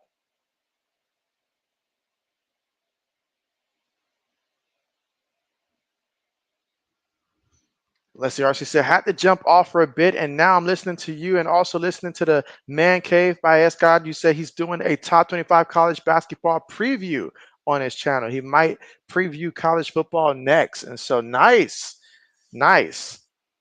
And let's see, RC says, JB, wow, this game is still good, bro. 11-14. Yes, that's what you love about, yeah, that's what you love about sports, the unpredictability of how these games will turn out. Now this time they opt to feed it to the back here, and the back, oh, he's going to lose some yards here. So wow, wow, that did not go how they planned it at all.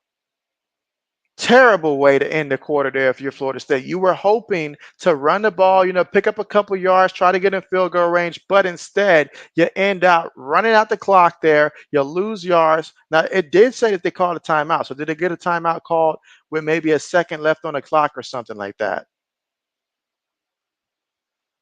RC says, you in the 3rd quarter? We are 1 second away from halftime, RC. 1 second away from halftime. So they put one more second back on the clock here. So let's see if Ryan Fitzgerald can go out there and make this one. RC says, did you know that there's some NFL preseason going on right now? Yes, RC, I do. I'm quite aware of that. I know that Braden's Packers are playing against the Ravens and stuff like that, but I know that there's a ton of preseason games that's playing today. Let's see, Braden says, Bryce Young looking good. All right, this is going to be a 59-yard field goal attempt.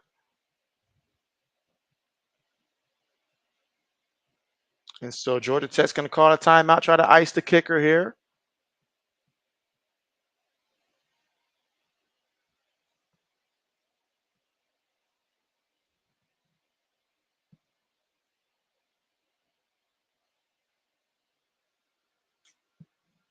But yeah, I mean, I guess preseason is all about letting the guys who disappointed last year go out there and shine, I guess.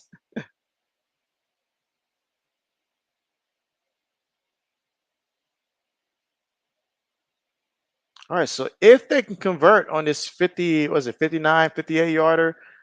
If he can convert on this, then that would mean that we would have a tie ball game. So let's see if he can make this 59-yard field goal attempt to try to tie it up here for the Seminoles.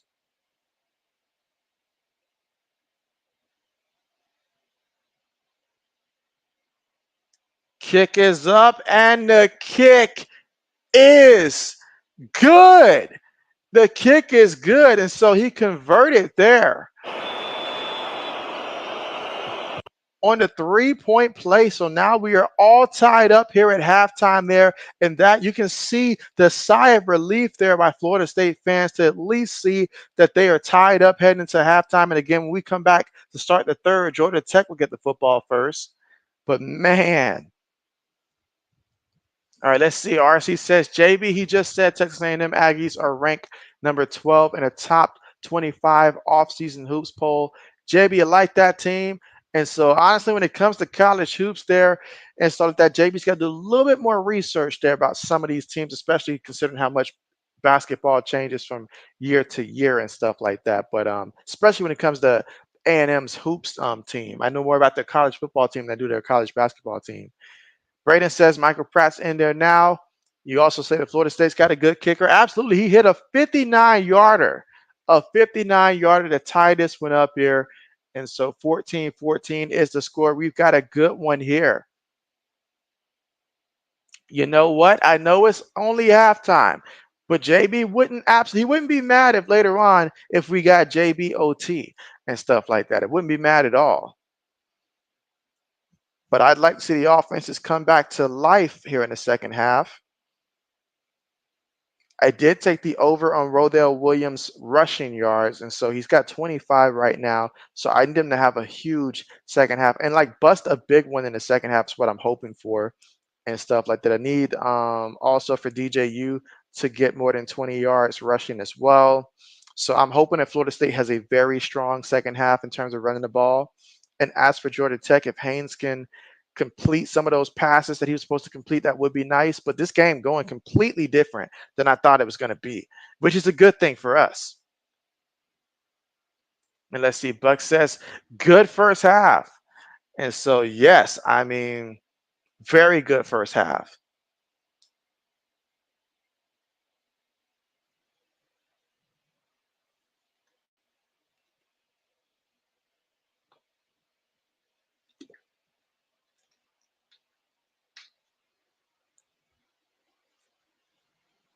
Let's see, Buck says Florida State, good kicker. Kicker's good. And so, yes, I mean, my man hit not just the 59-yarder we saw before this, but earlier in the game, he also hit one from like, what was it, 52 yards, I think, and stuff like that. So he is showing off the leg in this one already. Gotta love it. Gotta love it. But man, right now, that long drive that Georgia Tech put together that took off 8 minutes off the clock, got him in the end zone. They was able to run 14 plays. If you are Florida State, you simply can't do that. You simply can't do that. And so let's see. RC says, JB, you heard the running joke, LOL. And so inform JB, enlighten JB. Now, DJU 12 of 14, 96 yards passing in that first half. Currently here at the half.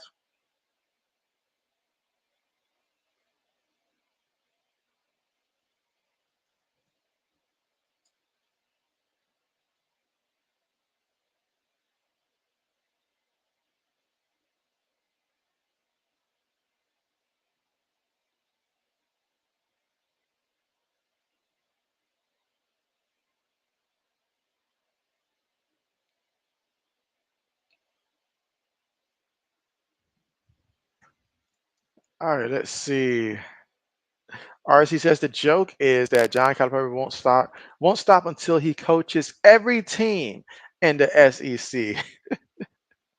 And let's see, Bucks says Florida State better defense second half if they want to win today. And so, oh, absolutely, absolutely, because right now even if you win this game right now, Georgia Tech is laying out a blueprint on how you attack this Seminoles team because they have been doing it on the ground. I mean, Georgia Tech only has 53 yards passing in the first half. Only 53 yards. Now, it could have been a lot more if Haynes would have converted on that deep pass that was wide open and stuff like that. But even without really the threat of having to worry too much about the pass game here, we know Georgia Tech, they're excellent at running the ball and stuff like that. That's what they do. But the thing is, Florida State knew that coming into the game as well, that Georgia Tech, is a run first team. And they have not been able, that offensive line is out there winning battles today. They're out there winning battles. And RC says that is Fraud State University. And then he says he's joking there, but absolutely. I mean, the defense has to do better. You can't let a team go out there and run 14 plays on you. Not when you're supposed to be the 10th ranked team in the country, and you have aspirations to make the college football playoff. Because all we heard last year, they felt like they were robbed and stuff like that. They didn't care too much for the bowl game against UGA and stuff like that. So now we saw what one Georgia team did to them, and now we're looking at another Georgia team here, and I mean that what I've seen from a couple drives there from Georgia Tech. If you're a Florida State fan, you know that's something you got to fix, and I'm sure that's something that they're talking about right now here at halftime. RC says is Georgia Tech ranked? Georgia Tech is not ranked, and they're not remotely close to being ranked and stuff like that. They're not remotely close to being a ranked team at all. But of course, that can certainly change with a win like today and stuff like that. But coming into it right now, I don't believe that they got any votes for in the AP poll for being ranked and stuff like that. So no. But you never know. Some of these teams, something like we always think that we know who's going to be great to start off the season, but obviously you don't know till they go out there and stuff like that. I knew offensively this team capable of running the ball, but what I'm seeing is, on the defensive side, if they can hold a team like Florida State to something like this that's respectable and all like that, then that's what you want. Offensive line going out there winning battles. Braden says, yeah, Florida State lost a bunch of people on their D line. And let's see, Buck says, if Florida State lose today, if Florida State were to lose today, how far do you guys think that Florida State would drop on the AP poll after this week, considering that they're the only team that's ranked that's playing this week? So how far would a team like Florida State drop if they were to drop this game and stuff like that? RC says, JB, since we have a 12-team playoff this year in college football, will top teams have more to play for late into the seasons, even if they have a loss or two on their record? And so you bring up a good point right there, RC. What that means is that one loss will not destroy you and stuff like that. Let's say, for example, you're a team like Oregon and you mess around and you lose to a team like Michigan and stuff like that. One loss does not eliminate you and stuff like that. Now, obviously, winning your conference and stuff like that, but even then, you get to your conference and you win your conference and stuff like that. Winning your conference is going to be key to getting one of those top spots and stuff like that. So now conference games, they matter. So you might be a two-loss, Utah team and stuff like that, but you go out there, you win your conference and stuff like that, or maybe you're an LSU squad with two losses and stuff like that, and they're like, hey, those are two really nice losses and stuff like that. So you still have more to play for, because let's be real, guys were checking out and stuff like that when it came to the bowl game. So now, yes, it gives teams a lot more to play for late into the season and stuff like that, especially the major conferences and stuff like that. You're a team like an Ole Miss and stuff like that. You lose to Alabama, you lose to a Georgia, but you're still feeling like I still got something to play for late in this season with a little bit of luck, but you know that you're not eliminated. Whereas before, and I don't know what world a two-loss Ole Miss team would still, have that spot. And let's see. Joe says Florida State not like Miami Hurricanes now, and so we will see what the Hurricanes do against the Gators before we crown them. Every year Miami starts off pretty much being ranked, and we all know how that story goes. So we'll see if this year be different. Let's see. RC says, okay, so RC says down to number 18 if they were to lose. So if they were to lose this one, looking at the teams there, I could see them dropping to an 18. I feel like anywhere between 16 and 19 would probably be what they would be looking at if they were to drop this game and stuff like that. Braden says 10 spots, so all the way to 20 and stuff like that. So let's put it this way. If you're Florida State, you don't want to drop this game, because not only that, it's a conference game. It'd be different if this was a non-conference game, because you can still say, okay, if you run the table in the conference and stuff like that. But no, this is a conference game. So you really don't want to drop this. This is like losing twice if you were to drop that. But man, and let's not forget, top four conference champions, they receive a first round bye. And that's what you really want. You really want that to make it a little bit easier of a path. And so, yeah, for Florida State here, they got to make some adjustments here in the second half here. But if they truly are the 10th ranked team, they'll find a way to be able to go out there and make that adjustment again. DJU efficient in the first half, 12 of 14, 96 yards. So he's going to get you those completions and stuff like that. But just it's not going to be for a ton of yards, because these are going to be short passes, and you're gonna have to be able to run that ball. You're gonna have to be able to run that ball. And I want to see them utilize Rodell Williams a lot more in that second half. I feel like if you continue to give him enough carries, then soon he'll start to bust some big ones and stuff like that. Then you utilize, sprinkle in DJU, keeping the ball himself. Obviously, Tafali use him as well. So you got to stick to that ground game. You got to, because it's your strength. It's your identity at this point. And DJU is not the kind of quarterback that's going to go out there and throw 250 yards and stuff like that for you. That's just not going to happen. And so let's see. Joe says, do the Buckeyes open up with the Ducks? And so let's go Ducks. And so the Buckeyes do not open up with the Oregon Ducks. That does not happen. That does not happen. We'll have to wait till later on in the season for a matchup like that. And so I'm trying to remember off the top of my head the first opponent there for Ohio State, but it certainly is not the Oregon Ducks. Let's see. Now, Ohio State opens up with Akron. And so, nice opportunity for the Buckeyes to go out there, play everybody and stuff. So, absolutely. Ohio State and Oregon, they will play October 12th. So we got a ways to go. Got a ways to go before we get to October 12th.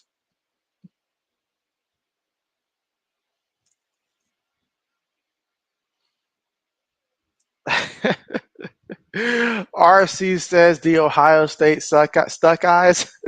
Sorry, JB had to learn to forgive JB, and so JB's gonna remember this. JB's gonna remember this. But again, currently right now here at the half, so we saw some good things. What I want to see from Florida State and what people would want to see from Florida State, if you're cheering for Florida State, what we saw in that first drive is what we need to see in the second half from Florida State. Now, if you're Georgia Tech, keep doing everything you did in the first half there. That's what you want to do. And if this game does happen to end up going to a little OT, JB would not be mad if we got a little JB OT involved as well.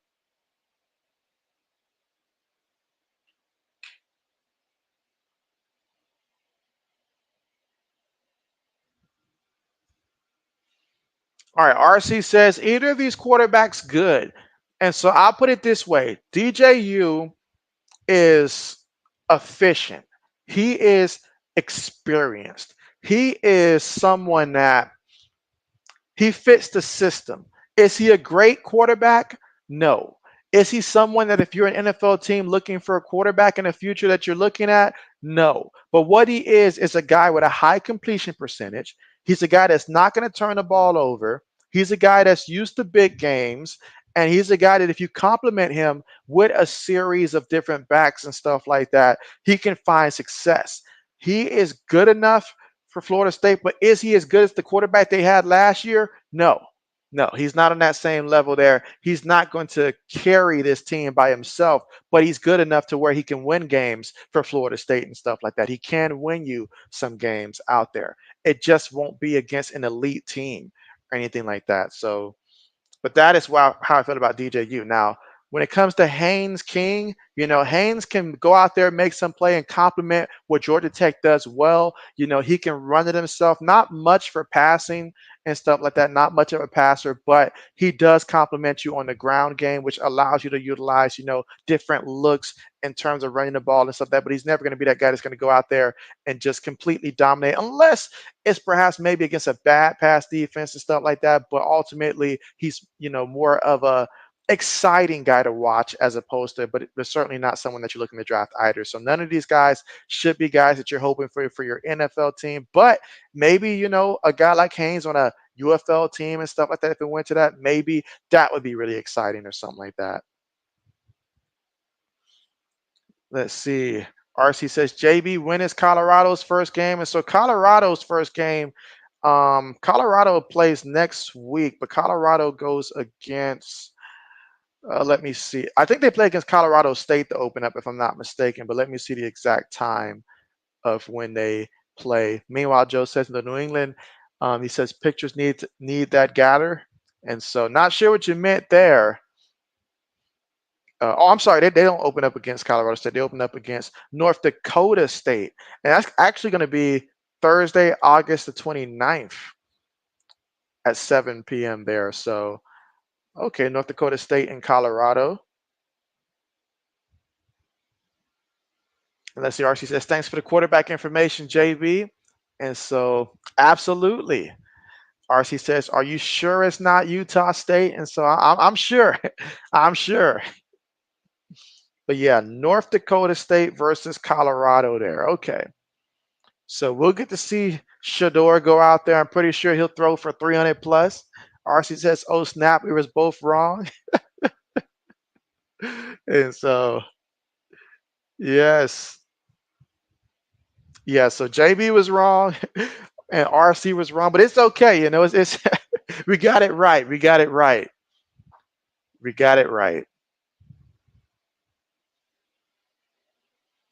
Now I do want to see how does Florida State respond. Obviously, the first half you got guys getting used to playing together and stuff like that. But how do you respond in the second half now that you're facing some adversity? First game of the season in a game where you probably felt like you would probably be up 2 touchdowns at halftime.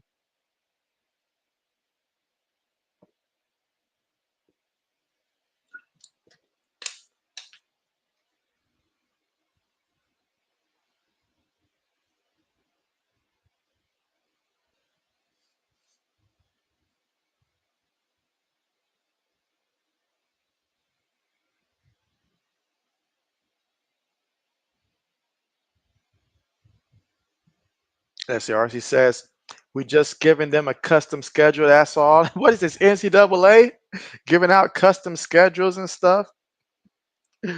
That is wild. That is wild.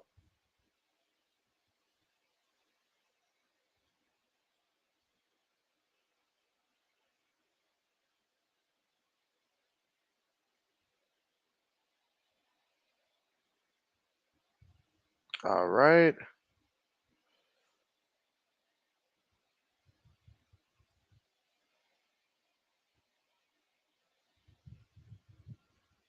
Gotta love it though. And second half, again, Georgia Tech will get the football here first. So this will tell me a lot of how the second half is going to go. When they get the ball, does Georgia Tech come out there and continue what they tried to establish out there in the first half and what they did establish in the first half? Can they keep that going here? Because at halftime, you're going to make adjustments here. And so will Florida State go out there with the impression, hey, we're going to force King to have to throw this ball in the second half? Let us see.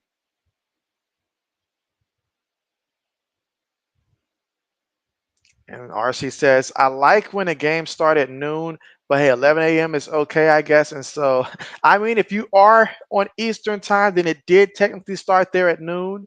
But yeah, it all depends, really. It all depends, really. I mean, I've found different success in the mornings, also, at night times. It just depends, obviously, the matchup and stuff like that. And then I guess the given Saturday, if I got something else planned that I want to do that day or not. But it does change for me in terms of my preference. But absolutely.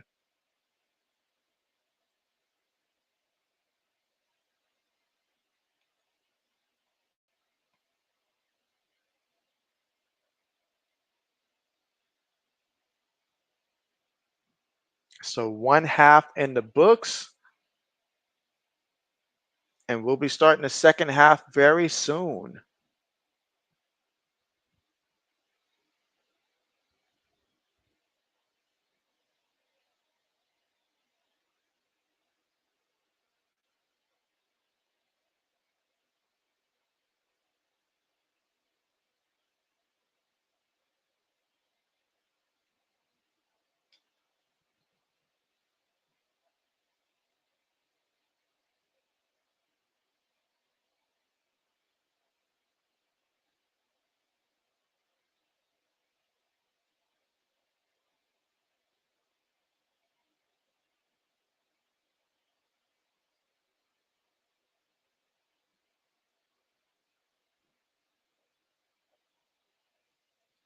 All right.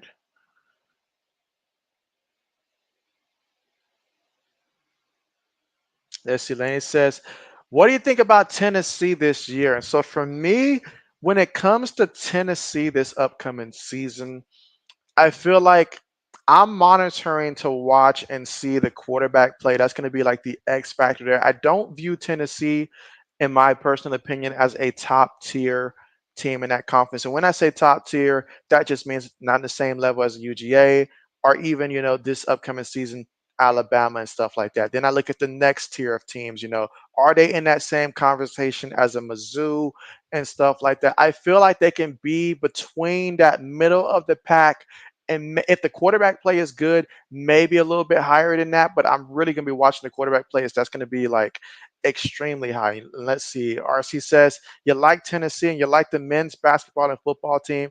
But I think Tennessee I got to look at Tennessee's schedule again to confirm there, but I could see Tennessee this year being like a 7-win squad and stuff like that. I don't think that they'll reach 9 wins or something like that this year, but 7 or 8 games, I could see that. But there's going to be a couple games where if they have great quarterback play, then yes, they can win it. But it's going to come down to that quarterback play for them this upcoming season. And JB just doesn't know about enough about that to be able to determine fully about that. Leslie RC says, JB from my aces in trouble it's trouble in paradise. Meanwhile, Georgia Tech here. Get it to the back. Oh my goodness, off the right side. Look at that run. We're busting out big gains here. Oh my goodness, picking up where they left off at. Did Florida State even talk about this at halftime at this point? What's going on? RC says, we are 17-11, and while that sounds pretty decent for a two-time champion, it's concerning. You call it backsliding there. And so that's not what you want to do at all. RC is going to take them to church. Haynes got 8 carries for 69 yards. And so Kings, he's going to run it himself this time too and picks up about 4 yards there on the play.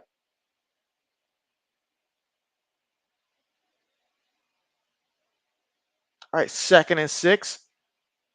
But man, Florida State, like, what did you guys talk about? If you didn't expect them to come out and run this ball, then what's going on?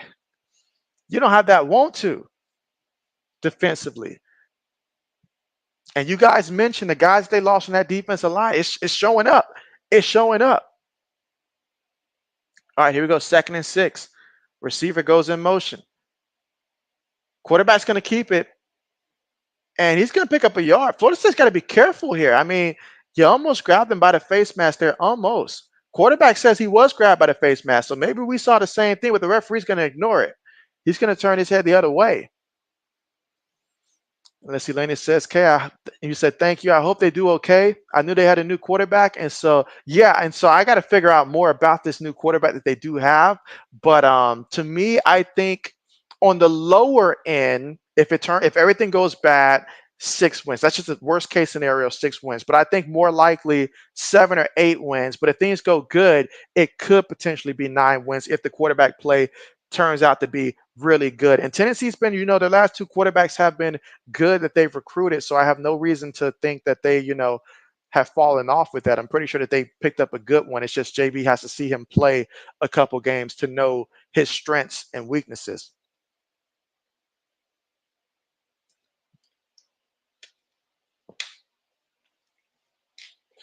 All right, but we got a 4th down coming up here, and the Yellow Jackets are going to bring out their field goal kicker here.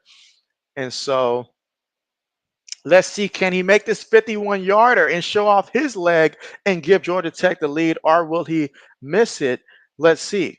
Kick on the way, and the kick, oh, no good. He missed it. He missed it. That had to hurt. That had to hurt. Georgia Tech, they need every point they can get. Every point they can get. RC said last night they lost 87-74 to Minnesota, and Asia had 26 for the aces, but no one else had more than 11. Saying Asia can't do it by herself out there. RC says, JB, what about the Cincinnati Bearcats? Ooh, Cincinnati Bearcats, a little bit lower on them than I am in most years. Because normally for me, when I think Cincinnati and stuff like that, I think, okay, this is going to be a team that, can have a sneaky good season. But I don't think that's going to be the case this year. I think for Cincinnati, bowl game, yes, but that's really about it. I don't see them like making any waves. I don't see them playing in any type of January bowl game or anything like that. I just think making it to a good bowl, like just a decent bowl game, it should be the expectations for Cincinnati, in JB's humble opinion. And so give your boy JB a minute. And so RC says, not man down, it's leg down. Leg down. That sounds like something JB would say if it's leg day for the gym. And it's like, yeah, leg down, leg down. Let's see.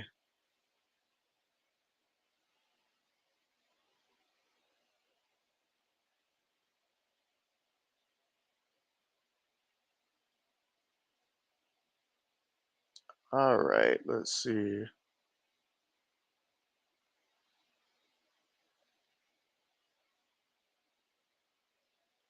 And your boy's just getting his tablet right now.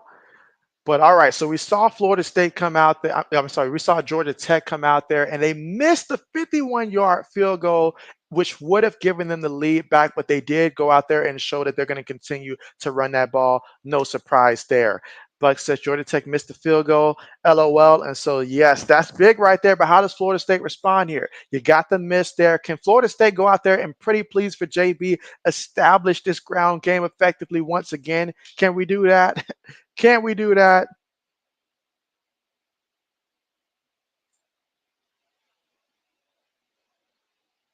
That's right. I forgot Cincinnati's in a new conference now. So, matter of fact, take that back.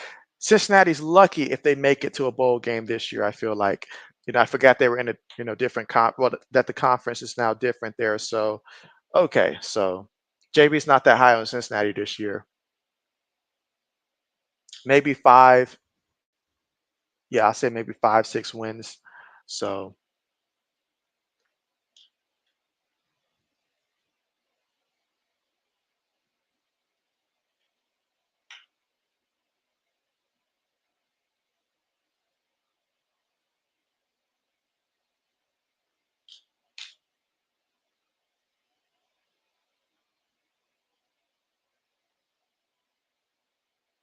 I guess the real question is, how will Colorado look in that division?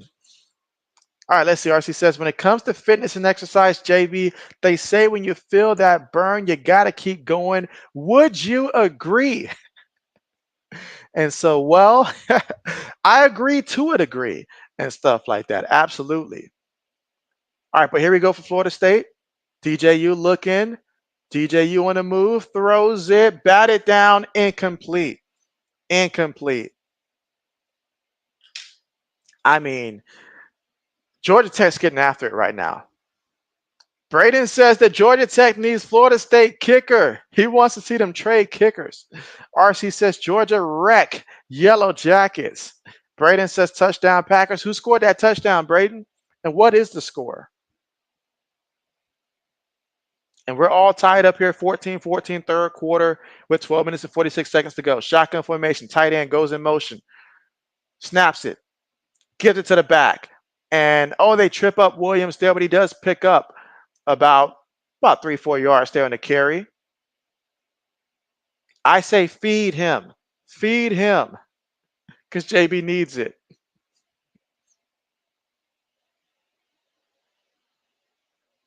All right, so on 3rd and 7, can Florida State get a first down here?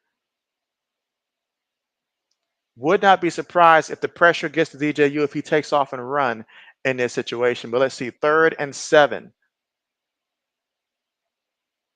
Shotgun formation. Receiver goes in motion, snaps it, throws it, gets the completion. Did he get? He just needs 1 foot. Just needs 1 foot. Oh, they say incomplete. Oh, man, you couldn't get 1 foot down? Douglas, what are you doing? Wow. Let's see. Braden says Bo Melton and his 13-7 Packers. Okay. Are we sure he didn't get a foot down now? All he needs is 1 foot. This is college football. He just needs 1 foot. And maybe JB needs to update his prescription. I thought that was a catch and stuff like that. I can't hear what they're saying. I thought it was a catch. Buck says they should challenge it. Yeah, I thought it was a catch. RC says I probably can only do 2 sit-ups and maybe push down or up or push up. You ain't in shape like that. And so, let's see. RC says Braden and JB, extra fries are exercise. Well, when you put it that way, well, so I'm supposed to say exercise. That's the right answer. So we'll go with that.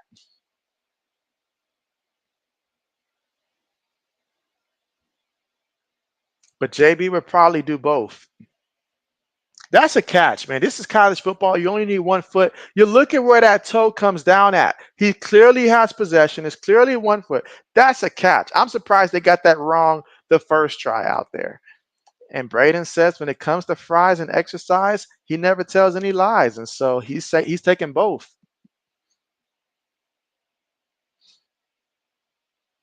Yeah, that's got to be a first down. Like I don't know why we're making it so complicated there. You just need 1 foot inbounds.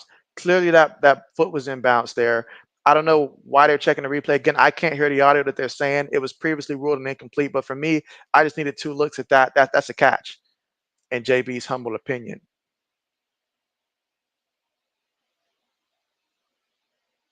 Yep, call reverse, and it's a first.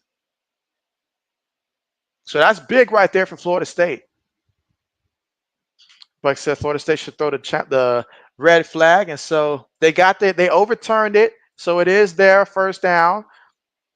And let's see, Braden says, I do wish I could just say exercise, LOL. And so, well, we got to keep it a buck. Got to keep it a buck. JB burns about 1,000 calories on the treadmill in the span of an hour each time he works out. So maybe those fries don't hurt as bad. All right, but here we go. 1st and 10. Shotgun formation. Fakes it to the back. DJU in the pocket. Throwing it, and that's going to be incomplete. Try to take a deep shot there. Incomplete.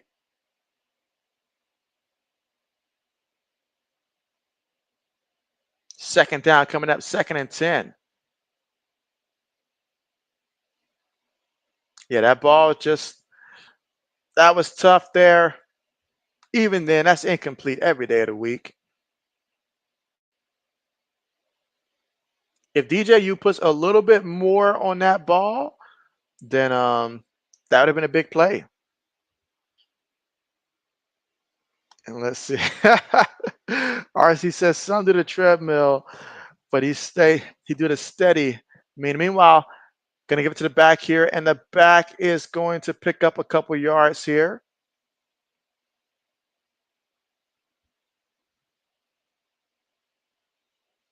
So after picking up 4 yards on the play, 3rd and 6 coming up.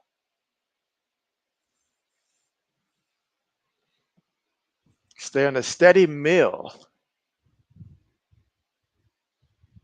See if I can move this out the way.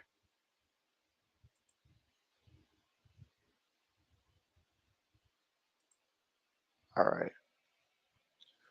Okay, 3rd and 6. Can they get another first down here?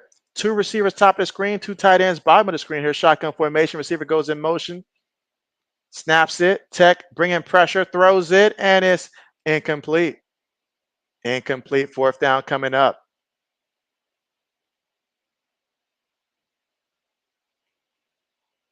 DJU 13 of 18 for 111 yards. Again, 3rd quarter with about 10 minutes and 48 seconds to go.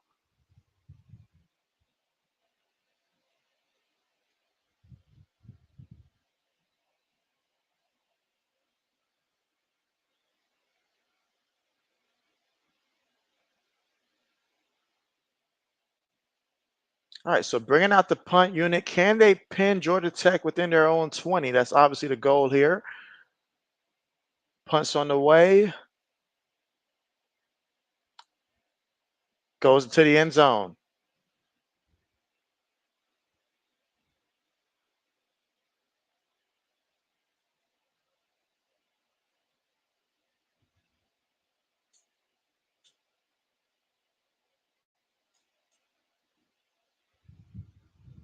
Let's see, Buck says, why not kick the field goal? And so, I mean, the kicker's shown he's got a leg.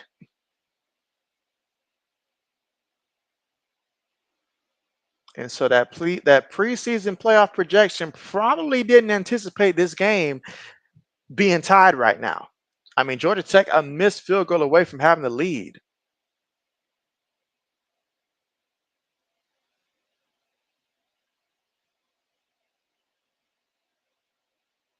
All right, here we go. 1st and 10. Receiver goes in motion. They snap the ball. Feeds it to the back, and the back is going to lose a couple yards there on a carry. Florida State says enough is enough. So now 2nd and long, and that's what you want if you're Florida State. If you're Florida State defensively, first down is so important. If you can get them to lose yards there, then you can force them into a situation where hopefully you get to 3rd down, and then we're talking 3rd and long situations and stuff like that. So that is what you're really hoping for. Matter of fact, if you're Florida State, you would love to create a turnover. But here we go. Throws it incomplete. He got hit while he threw that one incomplete. So now this is exactly what you want here. Third and obvious passing situation here if you're Florida State. And so now you get the opportunity to just go in there and go after him, get after him. And so Buck says he would have tried it. And so Braden says touchdown Packers again. I'm starting to think that Braden's the offensive coordinator for the Green Bay Packers. All right, so here we go. 3rd and 12. Georgia Tech's lined up in a shotgun formation from their own 18-yard line. Can Haynes make a big-time play here and get his team the first? Looking. Throws one incomplete. His receivers already all over the floor there. Florida State defense gets the stop there. Excellent job there. And Georgia Tech will have to punt the ball.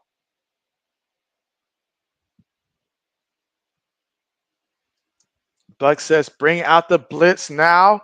Braden says, a fumble return for a touchdown there. Okay. But man, we're all tied up 14-14 guys here, 3rd quarter, 10 minutes and 3 seconds to go. And that Florida State defense just got to stop. And they're going to bring out David Shanahan, the punter for the Georgia Tech Yellow Jackets. Punts it. See if we get a good return here. Gets it from his own 32. First guy whiffs. Second guy can't get him. 3rd and 4th guy have to bring him down and do the dirty work. And so they should start off on their own 35-yard line. So now we're going to see Florida State here. Florida State's like, hey, I mean, what a game. What a game this is right now. Tied up 14-14, 2 teams in the ACC. We talk so much about rankings and stuff like that, but you throw that out the door here. 2 teams in the same conference battling it out here. Who is going to win and pull away from this one? Buck says, can Florida State pull away now? That's the question. And if you ask your boy JB, the only way this is going to happen, they have to establish the ground game. Pull out multiple tight ends. Put DJU up under center right now. Go ahead, put Rodell Williams in this game and let him cause havoc, because I feel like he's the kind of back that the more you let him run, the great. And when you see that the defense is drawn in too much to him, DJU keep it. Those read options. Don't go ahead and do it. So I mean, because obviously passing the ball, they're not getting a lot passing. They're not hitting it deep and stuff like that. The weakness that you got to expose, it's like that first drive. What we saw that first drive from Florida State, we need to see that again right now. And so that, and this is where, if you are that team, I get it. It's the first game of the season. I won't judge you too harshly and stuff like that. But second half, you do got to start imposing your will and impose your team's identity and stuff like that. Because, I mean, DJU, 13 of 18, 111 yards there. You're starting to throw a couple more incompletions than he was before. You got to be able to rely on having that solid run game, especially here against Georgia Tech. Let's see. Joe Brown says, welcome back, college football. And so, yes, and what a way to get us started here. What a way to get us started. And I know a lot of NFL teams are playing their final, preseason games today and stuff like that. Tomorrow, I will be streaming the Commanders and Patriots game. That'll be the final preseason game. But got one more stream later today as well. So I am looking forward to that one between Nevada and SMU. Again, this is the first back-to-back, 2 streams in one day that JB's doing, dating back to maybe 2021 or early 2022, one of those 2 years.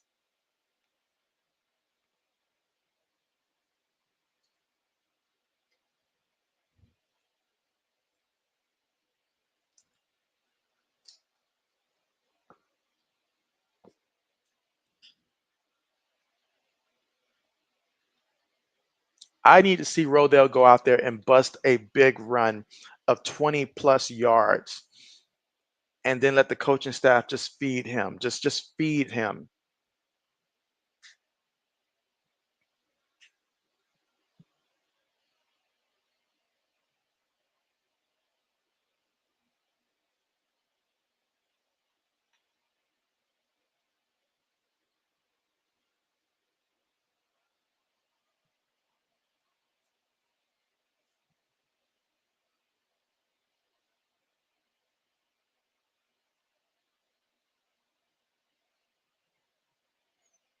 All right, so all tied up 14-14. Florida State here with the football. Let's see what they do.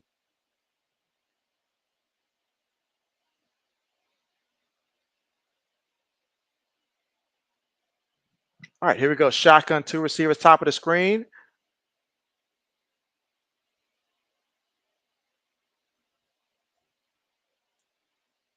Snaps it. Gives it to the back off the right side. Takes on the contact there. Gonna pick up about 4 or 5 yards there on the carry. Nice run by there by Rodell. And I feel like you got to continue to keep featuring him in the backfield. That is so important right now as he's a physical runner. And I feel like more carries would do him well.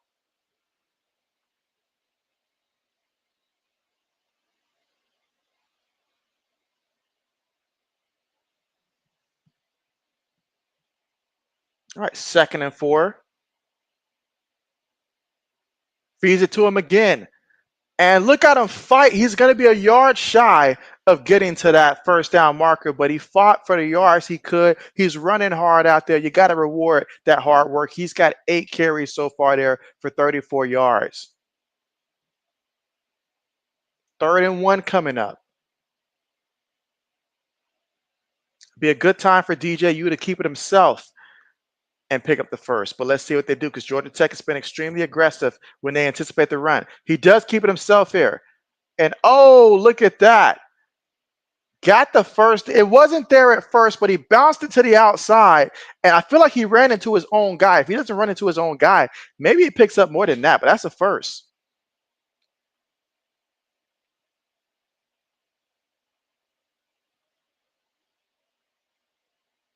Had to get up the bodies there.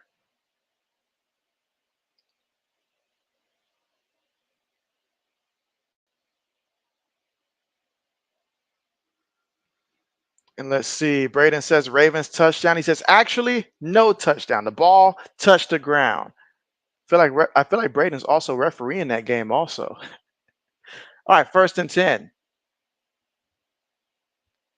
And so gives it to the back who's stumbling forward, picks up 2 yards there on the play. At some point, I expect DJ you to keep that ball and take off there. But if I'm Florida State, I'm continuing to go out there and run this ball here. Just keep going because I feel like at some point the offensive line has to start winning these battles. And if not, then we got a problem. All right, 2nd down coming up. Tight end goes in motion. 2 receivers, tight end, 2 backs. Fakes to the back. Blitz is coming. DJU's going to throw one up there. Incomplete. Incomplete. It just did for both quarterbacks. That deep ball just has not been getting there. I mean, a couple times has it been there? Yes, but the ball's just not getting there. And so now we got a 3rd and 7 situation.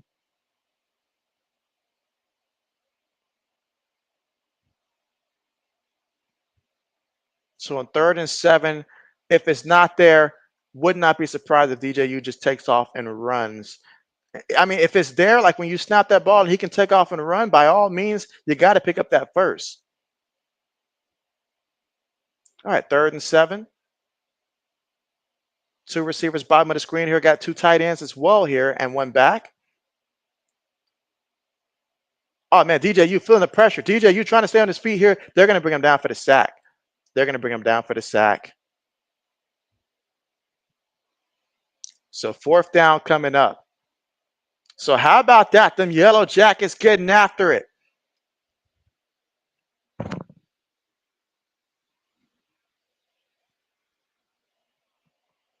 And that, I mean, Georgia Tech is bringing guys from the secondary at this point on blitzes and stuff like that. They are disregarding everything deep, passing wise, and just being aggressive to get back there. All right, punts on the way. Oh, he hit the returner immediately. You got to learn to call fair catch, son. You got to learn it. Luckily for him, he held on to that ball, but it didn't have to be that way. It didn't have to be that way. But he got hit. He'll learn to call a fair catch in the future.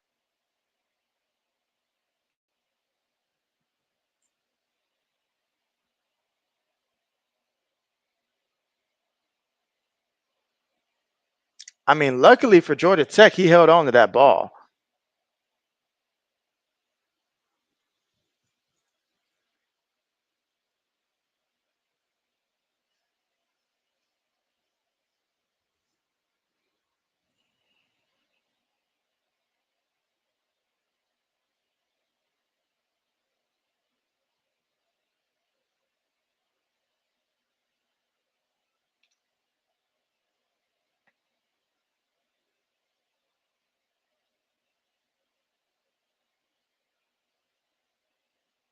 All right, again, we're currently right now here at the commercial, all tied up still 14-14 between the Yellow Jackets and the Seminoles in this one here in the third quarter with about 6 minutes and 19 seconds left to go. So can Georgia Tech return to the dominance they've displayed with the offensive line there, or will Florida State do like they did last drive out there and show, hey, that ground game is not going to work anymore. We're just going to be aggressive. We're going to get after it and light a fire up under them. But right now, I mean, I don't know what to say. Don't know what to say for Florida State right now.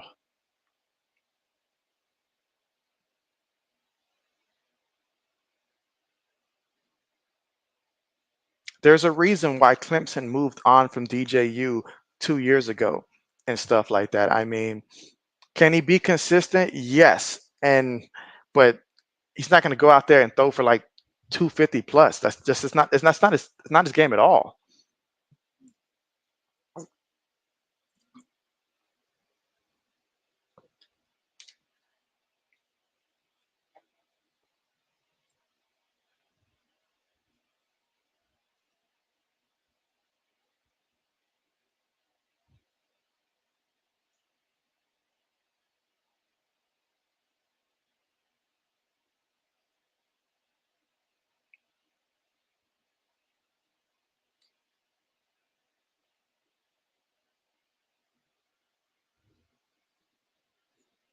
But again, third quarter here, still tied up 14-14 here. And so Haynes still has 53 yards passing there, 3 of 8 right now. So if I'm Florida State, I'm like, hey, I'm gonna force you to have to throw this ball, buddy. Like there's gonna be you guys aren't gonna be able to keep running this ball.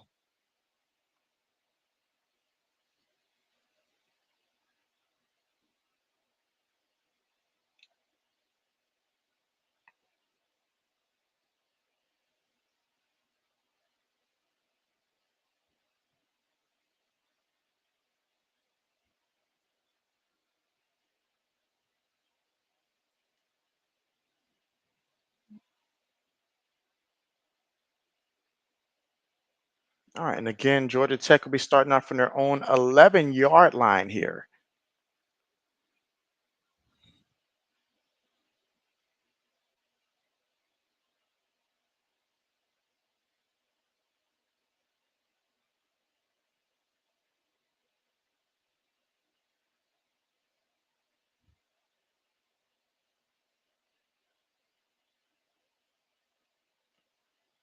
All right, here we go. 1st and 10 here for the Yellow Jackets on their own 11-yard line, and they're going to opt for King to throw it here, and he's going to get the first down here.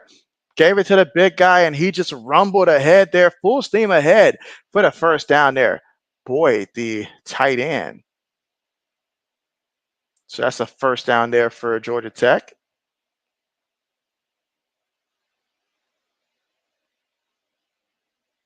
And so basically, Haynes, if it's a pass that's not requiring him to throw it longer than 5 yards, he's getting the completions. But anything above 6 yards or more, all incompletes.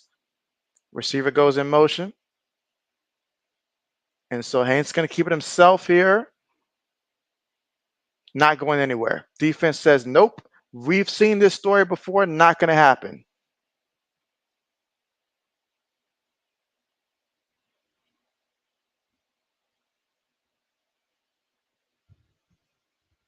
And let's see, RC says, JBZ, what it do, man? You said great game. Yep, that's on. Got cooking here. And so, yes, I mean, let him cook. Let him cook. We got the materials here. It's like, all right, guys, let's do this. Haynes throws it, and oh, he gets the completion. His guy held on to it. How about that? So now Lane gets the catch. So now we're starting to see two completions on this drive. I know it's just a couple completions, but hey, let's see if this sparks this offense in this passing game. Quick pass, completed, and goes out of bounds in midfield. All right, so now that's Rutherford there with the catch.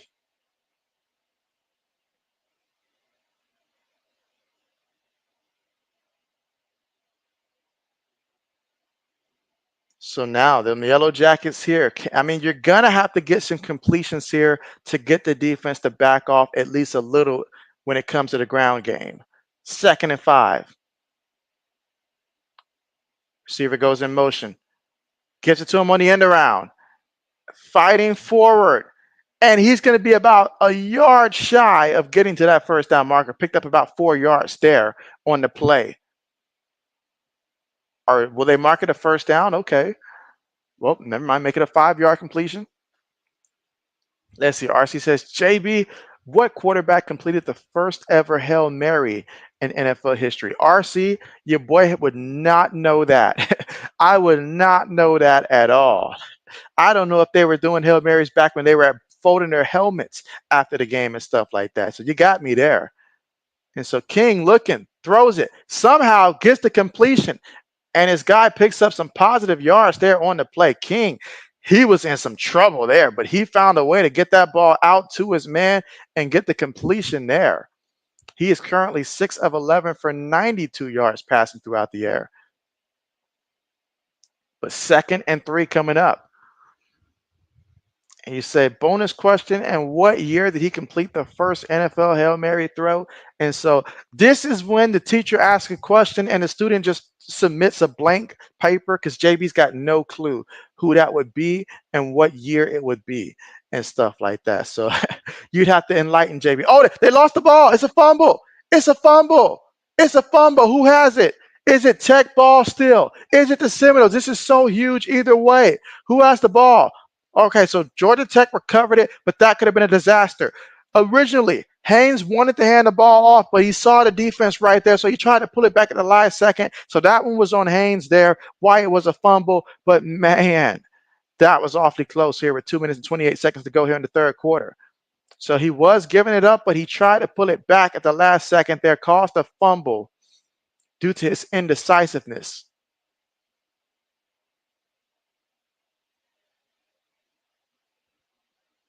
They are lucky they recovered this one. But here we go. 3rd and 12. Gets the snap. Looking.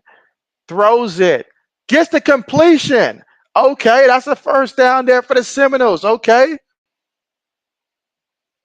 I see you.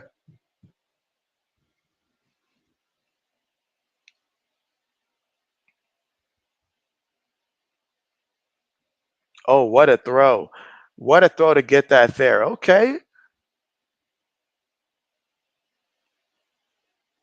This drive alone, Haynes is 5 of 5 for 61 yards.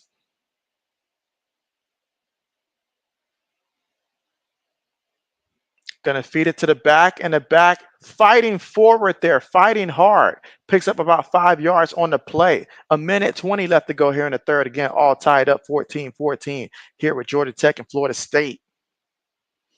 Let's see, RC says the answer is Roger Staubach in 1975 for the Dallas Cowboys. And so, wow, wow.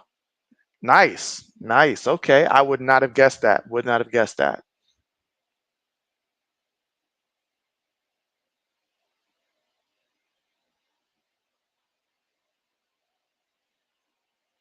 All right, snaps the ball. It's going to take off and run. Not surprised here. And still fighting forward with all his might. He's going to be 1 yard shy of getting to that end zone. And so far in this one for Haynes, he is 8 of 13 for 114 yards passing. But hey, it doesn't stop there. He's also getting it done on the ground as well. I mean, the lineman almost ran over the referee on that play as well.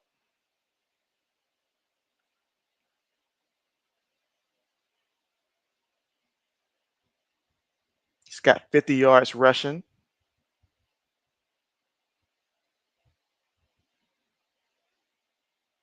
And that's going to take us to the end of the third quarter. So at the end of the third quarter, it is Yellow Jackets 14, Seminoles 14.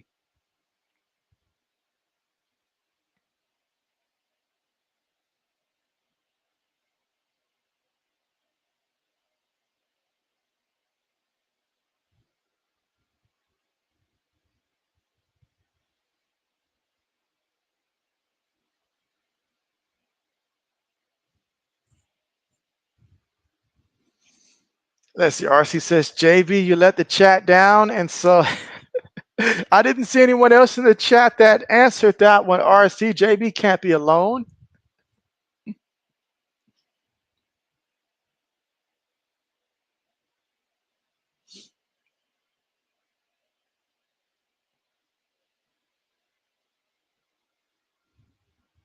Let's see. Buck says, looks like Georgia Tech wants to win this one more. It honestly feels that way.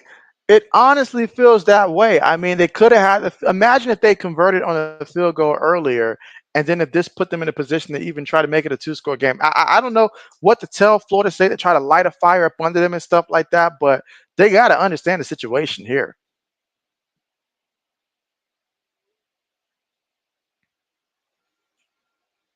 RC says Florida State doesn't look the same. And so, oh no, they lost a lot of players, A lot of guys transferred as well and stuff. So with losing guys to the draft, guys transferred out of there and stuff like that. So no, they do not look the same here.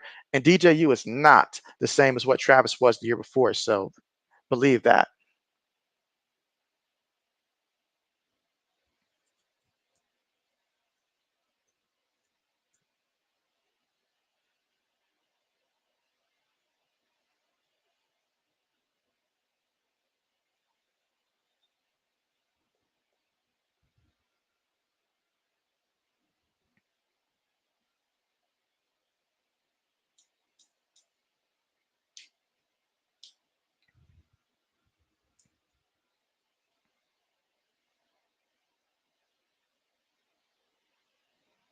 But yeah, Georgia Tech, they certainly have been playing hard from start to finish. They definitely came in here saying, we want this game.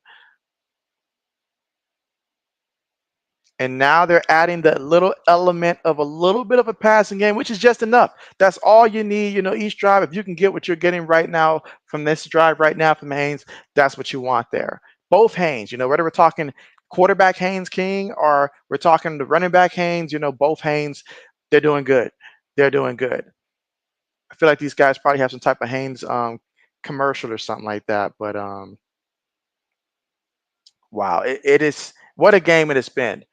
What a game it has been. I came into this stream hoping that this was going to be a close one, but man, did not anticipate this. Let's see. RC says, JB, I feel like you've been on live stream for 11 hours. Does it feel that way?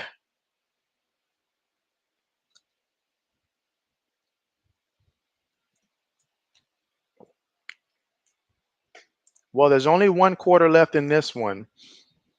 And let's see. Joe Brown says, that's good news for the University of Miami. He said, terrible for the state one. And so, I mean, hey, if Florida State goes down and stuff like that, I mean, that's gonna make head waves, and that means that if you are Miami, you certainly cannot afford to let Florida State beat you this year and stuff like that. If that turns out to be the case, but right now, this Florida State team is certainly not looking like the same team they were last year. I think we all can say that right now through three quarters, but there's still one quarter left remaining in this one. Georgia Tech may be knocking on the door 2 yards away from the end zone on a current 10-play, 87-yard drive, but it doesn't mean that they're in there yet.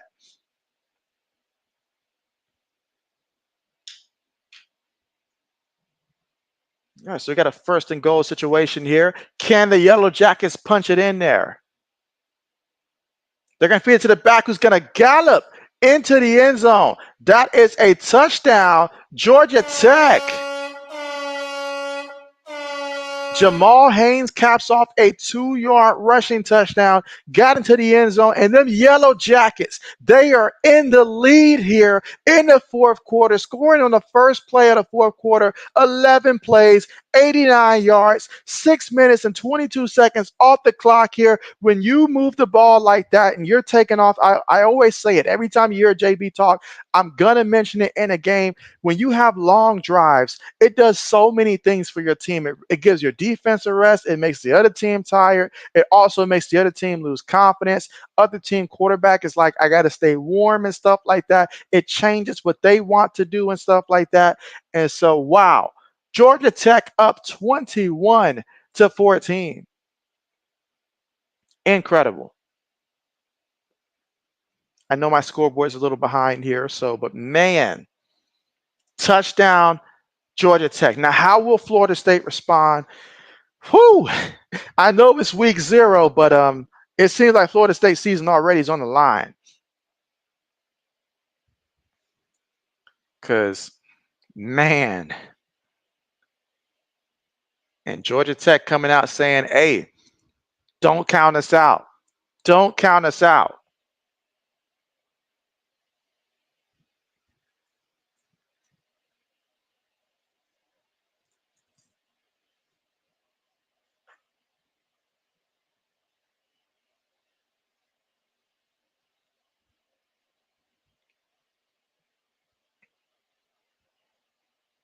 Kickoff on the way.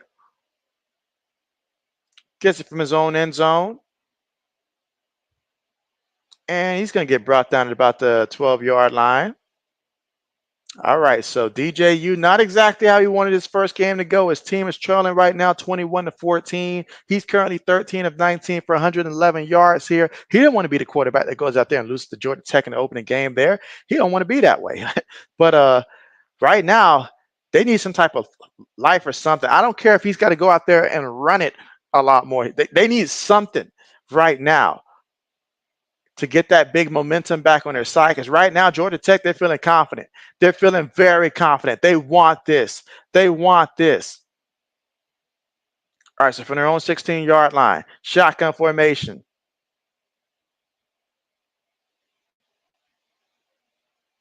Receiver goes in motion, snaps it. DJU looking on the move, throws it, gets the completion, pushes the guy out of bounds there. That's Douglas with the catch for Florida State and a first down. I wouldn't mind seeing a little bit of tempo as well here from Florida State.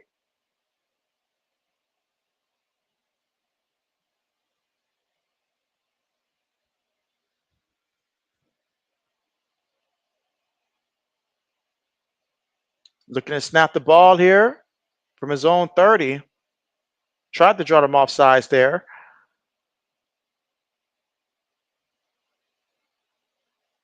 Snaps it. Gives it to the back up the middle. Picks up a yard there. Defense says, we're not having it. We're not having it. 14 minutes to go here in the fourth. Braden says, back had to charge your phone. And you say, Georgia Tech is leading. Let's go. Yes, they are leading, and they seem like they're the only ones that care right now.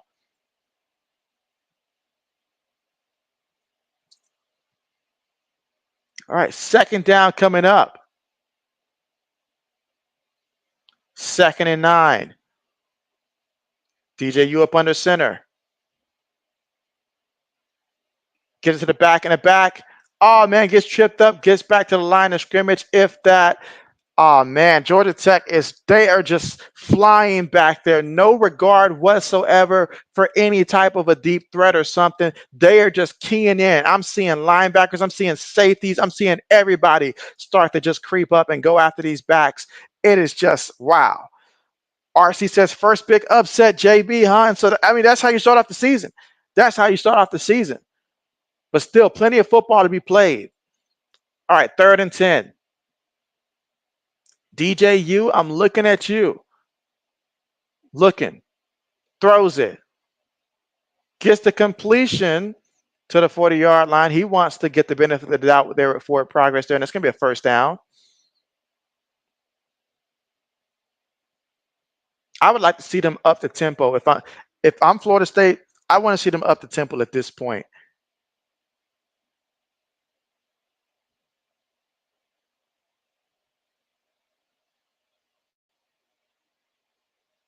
All right, 1st and 10. Fakes it to the back. Throws it incomplete. I mean, if on every play that you watch, I'm looking and I'm seeing Georgia Tech is just blitzing, and they're having delayed blitzes as well, coming from as far back as the secondary. So that's they just completely disregard your deep passing game and stuff like that. They say that the heck with that.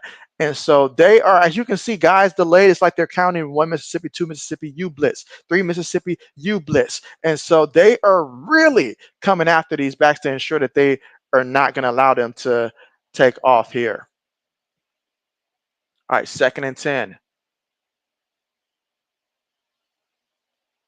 Fakes it to the back, throws it, and so gets the completion there. And I mean, it's there because every time you even remotely fake it to the back, everybody's coming up. They're being aggressive here. So got to figure this one out.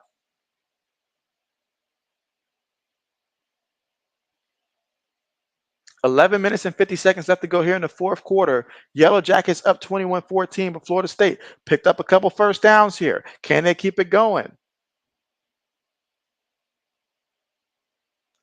DJU, this is a design run for him, and he's going to pick up about 3 yards on the play.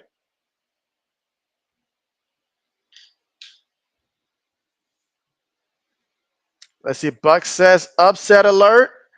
And so, yes, I'm hoping we get a little JBOT. I'm hoping we get a little JBOT.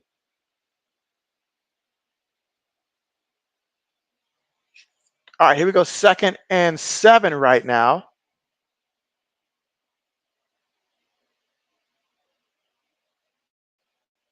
Two receivers top of the screen here, multiple tight ends, one back. Tech sends a load of guys here. And yeah, that wasn't going anywhere anytime soon. Them Yellow Jackets, they're getting after it. They're getting after it. Let's see. RC says, JB, quick question. If I was to do an Iowa football game analysis coverage, do you think I need to make a different channel, or I can put Iowa football on your already Iowa Hawkeyes basketball thing? And so I would certainly include it on your current channel, because if you got a lot of Iowa Hawkeye fans and they see Iowa up there, they're likely to probably tune in, especially if they do like football as well. So absolutely. But Ryzen Rhino in the building. What's good with you? Ryzen says, like number 7, let's go. Appreciate that. Meanwhile, DJU, incomplete. Incomplete. And so DJU just, man, incomplete. 4th down coming up here for the Seminoles. And so he's bringing a raid here. Appreciate that. And so Sticks of Maine, what's good with you? And so Magic Man, what's good? How's it been? How's it been? The Packers and Dolphins fan, what's good? And so Richard in the building, what's good with you? Representing the Rising Rhinos. How are you guys doing today? All right, so Florida State's for the roll the dice here on 4th down. They better convert, because if they don't convert, you are setting Georgia Tech up with great field position. Gets the snap. DJ's looking. DJ has time. Throws it. Gets the completion to his guy who's going to go all the way to the 21-yard line. That is a huge 1st down for this offense. And so right now, because if you're Florida State, you didn't expect to be in this situation here in the 4th quarter. You just didn't expect to be here, but you are here. So how do you handle this early season adversity? You're down 21-14 to a team that is going to give you everything they have the rest of the way. But that time, DJU 4th down, stood there in the pocket and delivered a strike to Douglas, who seems to be his favorite target in this one. Douglas has 4 catches for 55 yards. Going to hand it to the back, and the back's going to lose yards on the play. And so that running game just is not there. It's not there. So we got Alvin in the building. And so what's good with you? And let's see. Magic Man says, doing great. Meaningful football has started. Let's go. You took the words right out of my mouth here. Meaningful football. And so that's why your boy's out here streaming this one. I'll be streaming again the Nevada and SMU stream later on today and stuff like that. But man, current drive for Florida State, 11 plays, 59 yards here, 6 minutes in terms of time possession off the clock. Got to find a way to score though. Going to toss it to the back. And Williams is going to pick up, let's see, 3-4 yards there on the carry. 3rd down coming up. And so Rodell Williams, he has 11 carries for 40 yards in this one. Let's see, RC says Rising Rhino. And so you cannot talk to Rising Rhino like that, RC. He said a Rhino raid, even though you was already here. And so appreciate that. Yes. RC says Georgia best Yellow Jackets. All right, so here on 3rd and 9, can DJU make another play here for his squad? With 8 minutes and 10 seconds to go, they're down by a touchdown. Tight end goes in motion. 3 receivers, 1 tight end, 1 back. Snaps the ball. Get it to the back. In the back, they tried to catch the defense off guard. I get the concept there, but Georgia Tech says we're not falling for it. They're like, we're going to stop the running back every time it looks like he might remotely get the ball there. So, wow. Let's see. Buck says, would kick the field goal if you don't make it? SM, what's good? SM says, what's good, JB? How's the game going? You say you're watching the Rams and the Texans. Well, right now we are on upset alert. Georgia Tech is leading this one 21-14, but Florida State right now facing a 4th and 8 on a critical situation here in the 4th quarter. 20 yards away from the end zone. Gets the snap. DJU throws it. Gets a guy, and he is going to be a yard shy of getting into the end zone. 1st and goal. Another big time 4th down conversion here by the Florida State Seminoles in this one. 1st and goal. 7 minutes to go here in the 4th. Now, this is a situation here. They've got multiple running backs they like to use offensively here, but you got to think that they're going to give it at least a crack or two with these running backs if need be to get in that end zone. And if you think this game might go to overtime, go ahead and put in the chat JBOT if you think it might go to overtime. They give it to Williams. Williams walks into the end zone there. I could have got that touchdown right there. Touchdown, Florida State. Looking to tie things up. Wow. And so let's see. Buck says, surprise, don't go for the field goal. And so, right? SM says he wants JBOT. Magic Man says every time Florida State loses, an angel gets his wings. Wow, but that was 15 plays, 84 yards, 8 minutes and 24 seconds in terms of time of possession off the clock. And this PAT attempt right now is to tie it all up. And it's good. So 21. JB's hoping we get a little overtime thriller here. Matter of fact, I'm hoping it goes to multiple overtimes here. I keep forgetting all the changes that they make in terms of overtime rules and this and stuff like that. But man, wow. What a game. What a game. And so Bucks wanted them to go for 2, go for the win and stuff like that now. And so JB's cool with what they did. JB's cool with what they did because you don't want to not get it. And especially seeing how Georgia Tech has pretty much stopped that running game for the most part. So wouldn't leave it up to chance, not with 6 minutes and 33 seconds to go and stuff like that. If it was less than maybe 2 minutes, absolutely. Let's see. Braden says touchdown Packers. And so, man, Braden, y'all are scoring a lot. Y'all are scoring a lot. Let's see. I probably should have changed the thing, but now I'm going to go ahead and say, let's see.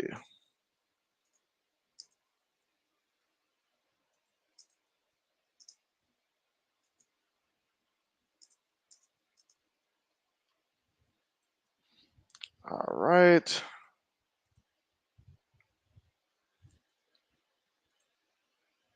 All right. So let JB know in the chat who you got winning this one. And also, if you think it's going to go to overtime, let me know that as well. Let me know that one as well. But man, 21-21.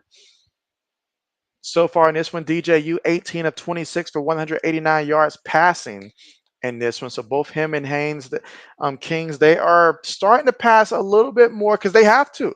They honestly have to, because the ground game, especially in the case of Florida State, that ground game just hasn't really been there. But Rodell Williams, 13 carries, 42 yards here. I need my man to go out there and bust a big game before this is done. Buck says FSU life alert now. Yes.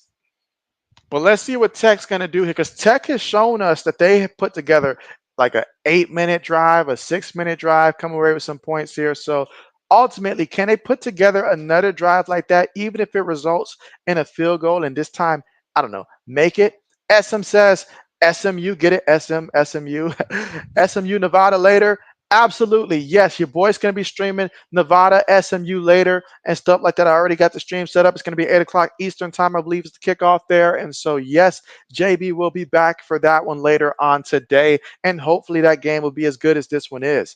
As he Buck says Florida State needs a pick six now or a fumble. And so, but man, what a game we have. But you know what?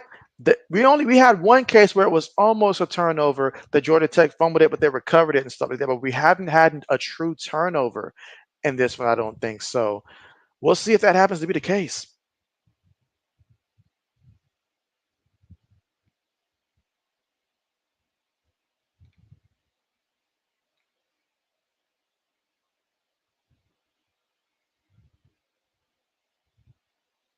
All right, kickoff on the way. No return. So let's see what Tech does.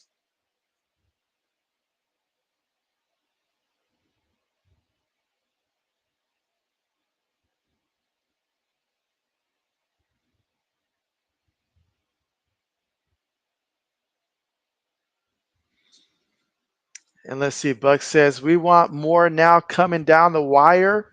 And so, yes, absolutely. Because there's nothing like it when it's like tied up like this, 6 minutes, 33 seconds to go. Oh man, let's see. Can Haynes Kings continue to do what he did last time out there? They need that from him right now. From their own 25-yard line, receiver goes in motion, gets the snap, fakes it to the back. King on the move, throws it, gets the completion there. He's going to be tackled immediately, picks up about 4 yards on the play. 6 minutes and 25 seconds left to go. Again, we're all tied up 21-21 here in the fourth quarter of play.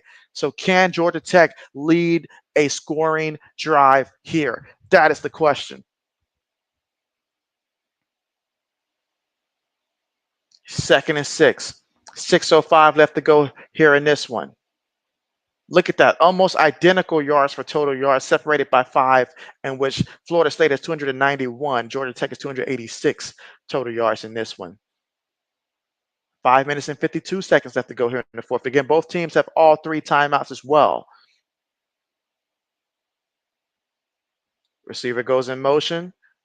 And so, oh, look at that. King trying to turn on the Jets, and he goes out of bounds, but he does pick up some yards there on that run. He picks up about a good 4 yards there. 3rd down coming up, 3rd and short.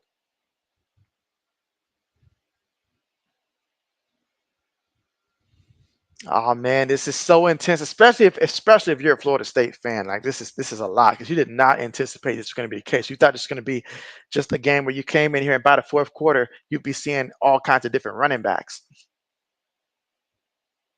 But here we go, 3rd and 2. Can this Florida State defense get a stop here? Or will Georgia Tech offensive line win the battle, which ultimately I think is going to determine what happens here if this offensive line can win the battle. 5 seconds right now on the play clock. Oh, look at that. What a big penalty that was. Clearly, there was a lot of confusion there on Georgia Tech's side there, but that is massive to back yourself up 5 yards there, and they know it. They know it. They were doing pretty good all game when it came to that, but you cannot make an error like that in a game of this magnitude that makes 3rd down that much harder, because 3rd and 7 and 3rd and 2 are completely different, and they know that. They know that. That was a big penalty. So if you're Florida State, you got to capitalize on this one. You have to capitalize on this one. You cannot let Tech find a way to get a 1st down here in the fourth quarter with 4 minutes and 52 seconds to go. But let's see what Tech does. King is going to have to be special here on this play. Snaps it. Throws it. Gets it to his back. His back. Stops. Still running. His receiver has no intention of helping him out with blocking. He just stood right there, but it didn't matter. Still got the 1st down there. So excellent job there, getting the completion and a 1st. 4 minutes and 32 seconds to go. Wow. RC says, nope, no overtime. It's funny because when JB wants overtime, then the chat doesn't want overtime. But when JB doesn't want overtime, then the chat wants JBOT. So tough crowd.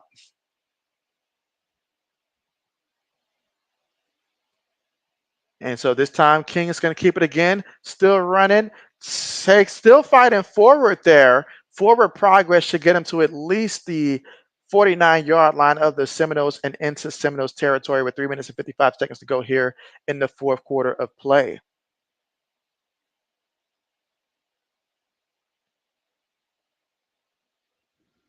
So right now, I'm a little concerned for Florida State. I'm very concerned right now for Florida State here because Georgia Tech is doing what Georgia Tech has done for the most part all game. Haynes, he's 10 of 15 for 134 yards here. He's also got 61 yards rushing. Wow.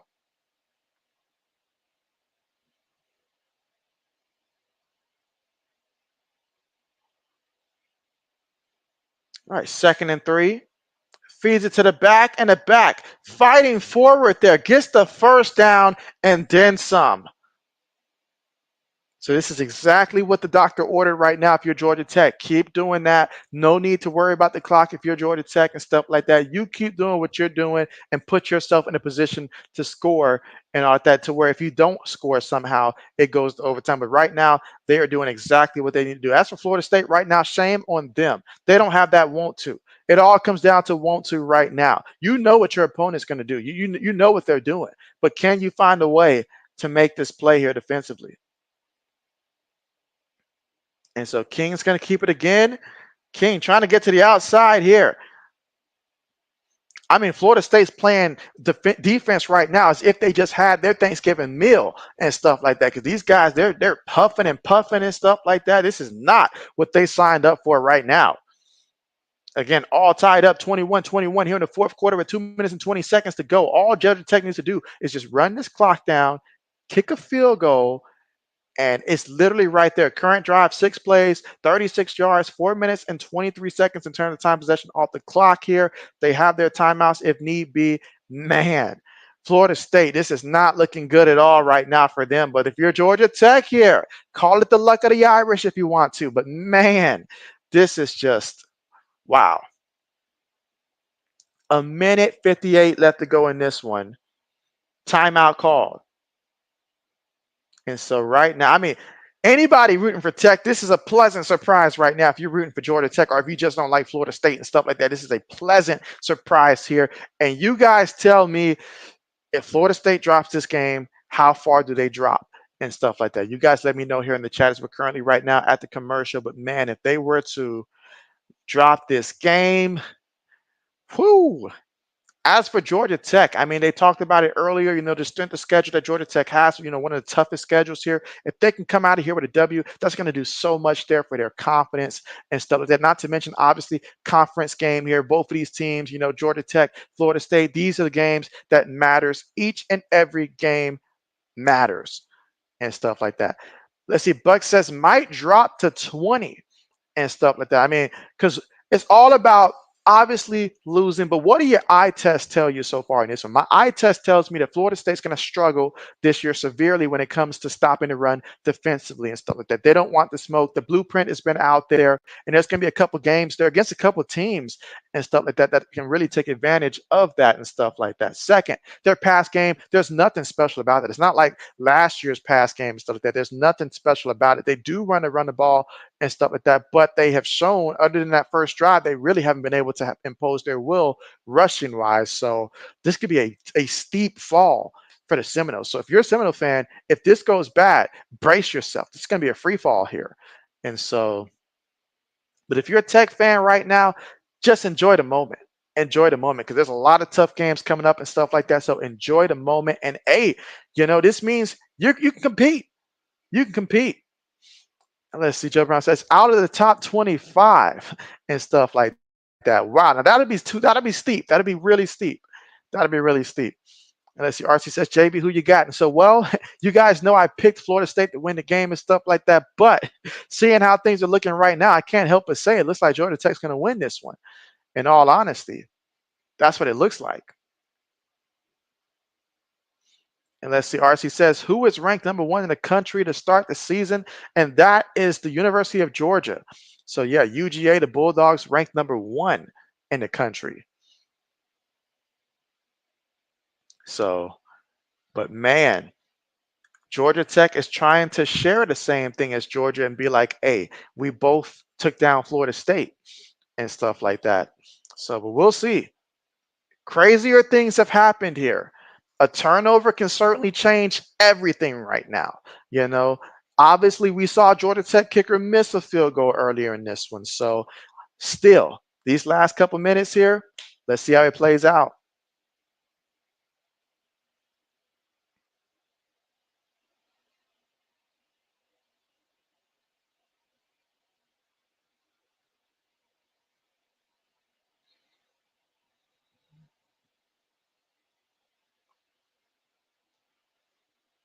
And all DJU can do is just watch from the sideline.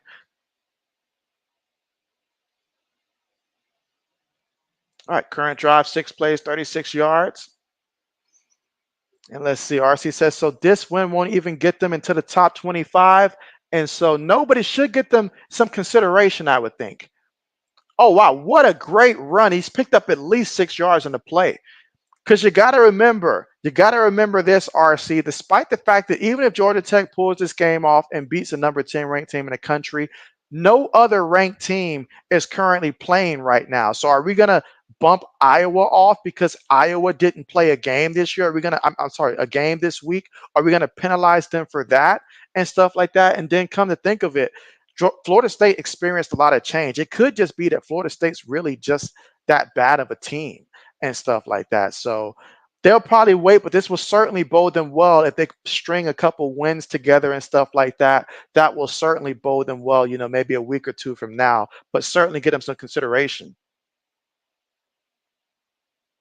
I guess the first down, but man, a minute and 11 left to go in this one.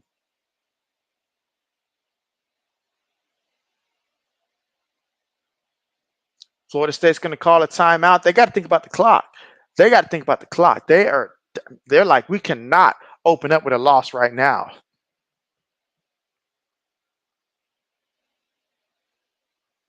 So yeah, because that's typically what it would be like. Let's see. Braden says it's like Colorado beating TCU from last year. And you guys remember when I streamed it, I kept talking about how TCU did not look like the same team last year when Colorado beat them and stuff like that. But at that time, they wasn't hearing it. They wasn't hearing it. And so Buck says Georgia Tech ranked after this game and stuff like that. I don't think they'll be ranked. Matter of fact, I'm willing to put a JB guarantee that Georgia Tech will not be ranked after this game. Because it's like I said before, no other ranked team has played. You need somebody to lose and stuff like that to help out. We can't penalize a team just because they haven't, now, if they were already getting votes prior to that, in which I got to double check and see if they were already getting any AP votes, but I don't think that they were getting any AP votes. So you can't just jump up from 50 to like in that top 25 and all like that. So it doesn't work that way, especially since that nobody else in the top 25 is played and stuff like that. So this is the only team that would have a loss in the top 25. So as much as I know Iowa's not a popular team to have in that top 25, we can't just bump Iowa off and stuff like that. And so, but it will set them up. It will set them up to get some considerations, I think, for there. Let's see. Joe says, oh, yes, they can. And so let's see. RC says, thoughts on the Cornhuskers this season. And so, I mean, I feel like for the Cornhuskers, it's just a tough road for them. It's a tough road. Big Ten, a lot better this year, obviously with the additions of teams like Oregon and stuff like that. So will they do okay? I feel like they'll be competitive. They'll be competitive in many games, but I don't have high expectations for the Cornhuskers this upcoming season and stuff like that. But they'll be competitive. They'll be competitive, but I just don't see them being in the upper tier of the conference.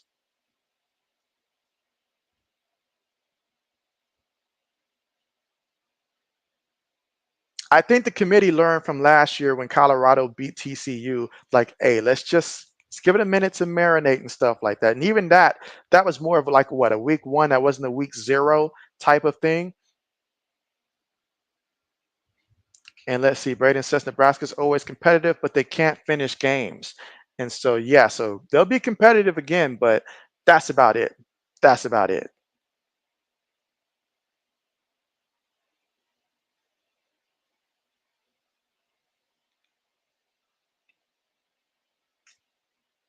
All right, so Florida State's already started calling timeouts and stuff like that. They are thinking about that clock. They've got it on the brain. RT says he likes Iowa. They're popular to him.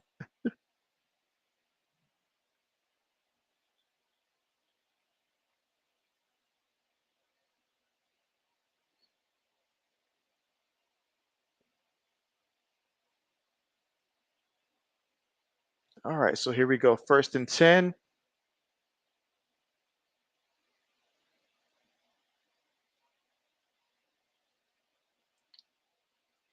Feeds it to the back, and he's going to pick up a yard in the play. Because how rankings typically work, though, is all about where they start you off at. Then you got to climb up from there and stuff like that. But obviously, Florida State thinking about the clock here, going to stop the clock with their second timeout right now. They got one timeout remaining. Again, we're all tied up right now, 21-21 here in the fourth with a minute and 2 left to go. So Georgia Tech, all they got to do is just keep running this clock, and ideally for them, make it to where it's a field goal, walk-off victory. That's what they want. That's what they want.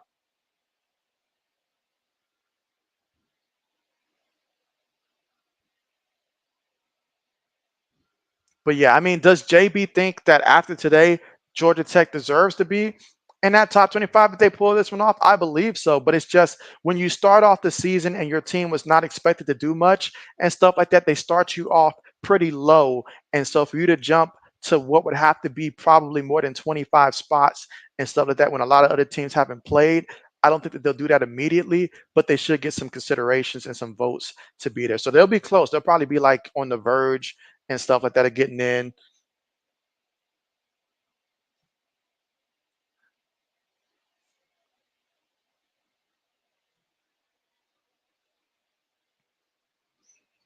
Let's see. Braden says they could be ranked after next week. I agree with that. I agree with that. I fully agree with that because all they need to see is just a couple teams that's already in that top 25, fall on their face and stuff like that. Say Miami loses to Florida and stuff like that, that's one that could knock Miami out and put them up there and stuff like that. So Texas A&M, situations like that. Let's see. RC says JB, it looks like a TikTok symbol a little bit back there. And so you're talking about what? My logo?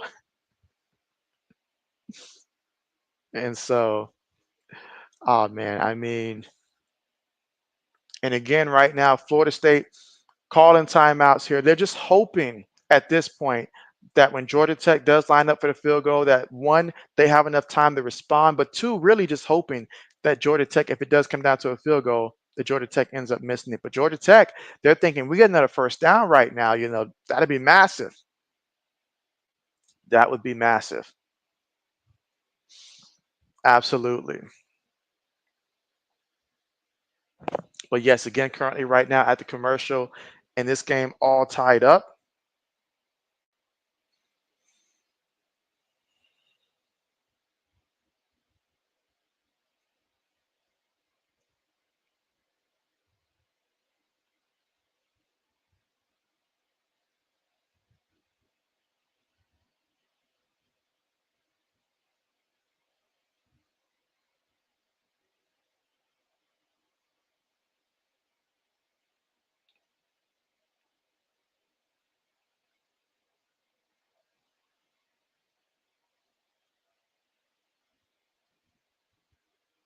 I wonder what are the odds if Florida State can find a way to pull this one off. I feel like if Florida State's going to find a way, they would have to do something spectacular like block a punt and return it or something like that if they're going to find a way to hold on from this one.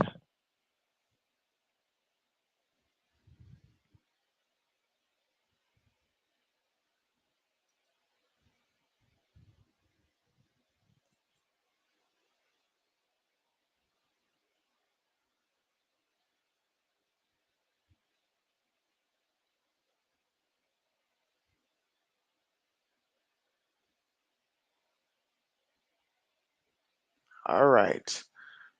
So now the Yellow Jackets, 2nd and 7. Receiver goes in motion. Oh my goodness, quarterback. You can't do that. Oh my goodness, that is a terrible snap. That is not what you needed there. 3rd down coming up. Wow. Unless the RC says, yeah, JB, the JB, it looks a touch like TikTok music logo. And so now JB's going to go out there and get JB. I'm sorry, RC's going to get JB in trouble with statements like that now. And so let's see, RC says, but don't worry, you got the money to pay them if they sue you. And so now they would have to sue Crowd Brands for that one because that would be on them and stuff like that for their design. Let's see, Braden says, oh no, Georgia Tech. And so, yeah, that was massive. That was massive right there. And if you're Florida State, that was big time right there. That gives you a little bit more of a glimmer of hope right there to see them go backwards as opposed to forward.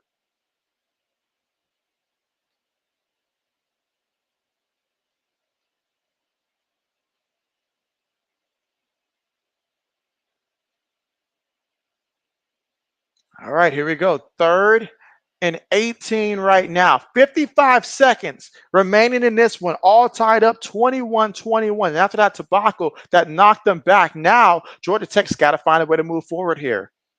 Quick pass, complete it, receiver, run it, receiver, takes it all the way to about that 27-yard line.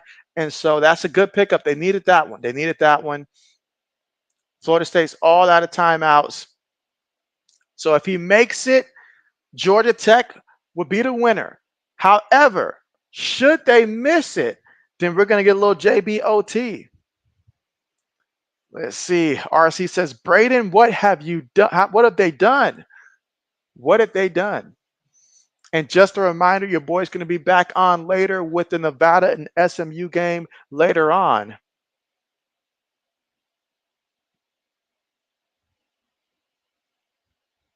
And so Florida State does not have any timeouts. This will be the first time that this kicker has ever attempted at the collegiate level a game-winning field goal. So he can either be the hero or the guy that just was another guy. But this is his opportunity. He missed one field goal earlier. Can he redeem himself? It's time to redeem them funds.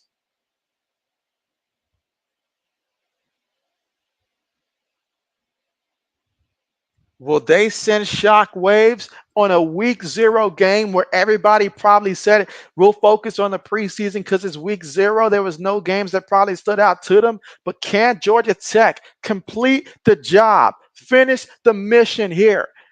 Oh, man, the Tech faithful. I know a couple Tech fans and stuff like that. I know that they are right now. They don't want to be disturbed. They're like, don't touch me right now. They are really nervous about this kick right here for 44 yards out. The game winner here, potentially. Should he make it, he will be the hero. Snap is good. Hold is good. And the kick is good. Georgia Tech knocks off number 10 ranked Florida State, and they win 24-21. That's the final. Oh, my goodness. Oh, my goodness. Wow. Wow. Braden says, let's go. RC said, what is the distance of the field goal attempting? That was 44 yards out, RC. And he converted his first ever game winner at the collegiate level, and he's a star. Meanwhile, DJU, not the opener that he wanted there from Florida State. Again, Florida State last year did not lose a game in the regular season until they made it to the college football. They made it to the bowl game and stuff like that. But man, they go from losing to Georgia, which I understood that, to losing to Georgia Tech. If you're a Florida State fan right now, you're probably scrambling right now thinking, oh my goodness, what's going to happen the rest of the season? I mean, you lost a conference game to Georgia Tech on neutral ground. It wasn't like it was at Georgia Tech. This was neutral ground and stuff like that. Oh my goodness. SM is in shock right now. He says, what? And Braden's like, and this is just the first game of the season, literally the first game of the college football season. This is why you play the games and stuff like that. We always like to say, oh, you know, these teams have cupcake schedules and yada, yada, this, yada, yada, that. But this is why you go out there in the field and you play the game. And man, Florida State fell short and stuff like that. Wow. Absolute shocker. Absolute shocker. JB cannot say that I anticipated this. As hopeful as I would have been, I cannot say this. This reminded me last year of when Duke beat Clemson and stuff like that. Wow. Braden says, see you later, JB. And so absolutely, yes. And remember, your boy's going to be back again later on, the Nevada and SMU game. JB will be streaming that one there. So yes, the second stream in the same day for the first time for JB since like 2021. So absolutely. But yes, what a game. We could not have asked for a better game. And meanwhile, for Georgia Tech, congratulations. Congratulations. You're 1-0. You beat a team ranked in the top 10. You beat a conference game here. And so just keep it up, and the respect will come with it. But be consistent. Georgia Tech's got a very tough schedule. They've got a very tough schedule. And RC is still in JB's favorite phrase, DJ who? And stuff like that. He says Florida State just got three-pieced out, JB. And so, yes, they did. He said, great, great, fantastic start, JB. Salute. Yes, absolutely. But thank you guys so much. JB's going to go ahead now, rest up, but I'll be back later on for the Nevada and SMU game. But see you guys next time. Take care. And man, what a start to the college football season in Florida State. You're living a nightmare. You're living a nightmare. Is this the norm now for Florida State moving forward? Was last year just like, okay, we put it together 1 or 2 years, and now we're reverting to what we were 3 years ago because they lost a lot of pieces. So, oh man. But yeah, thanks again for coming out and supporting your boy, and hopefully I'll see you guys later on 8 o'clock Eastern time for SMU versus Nevada. But take care. See you then.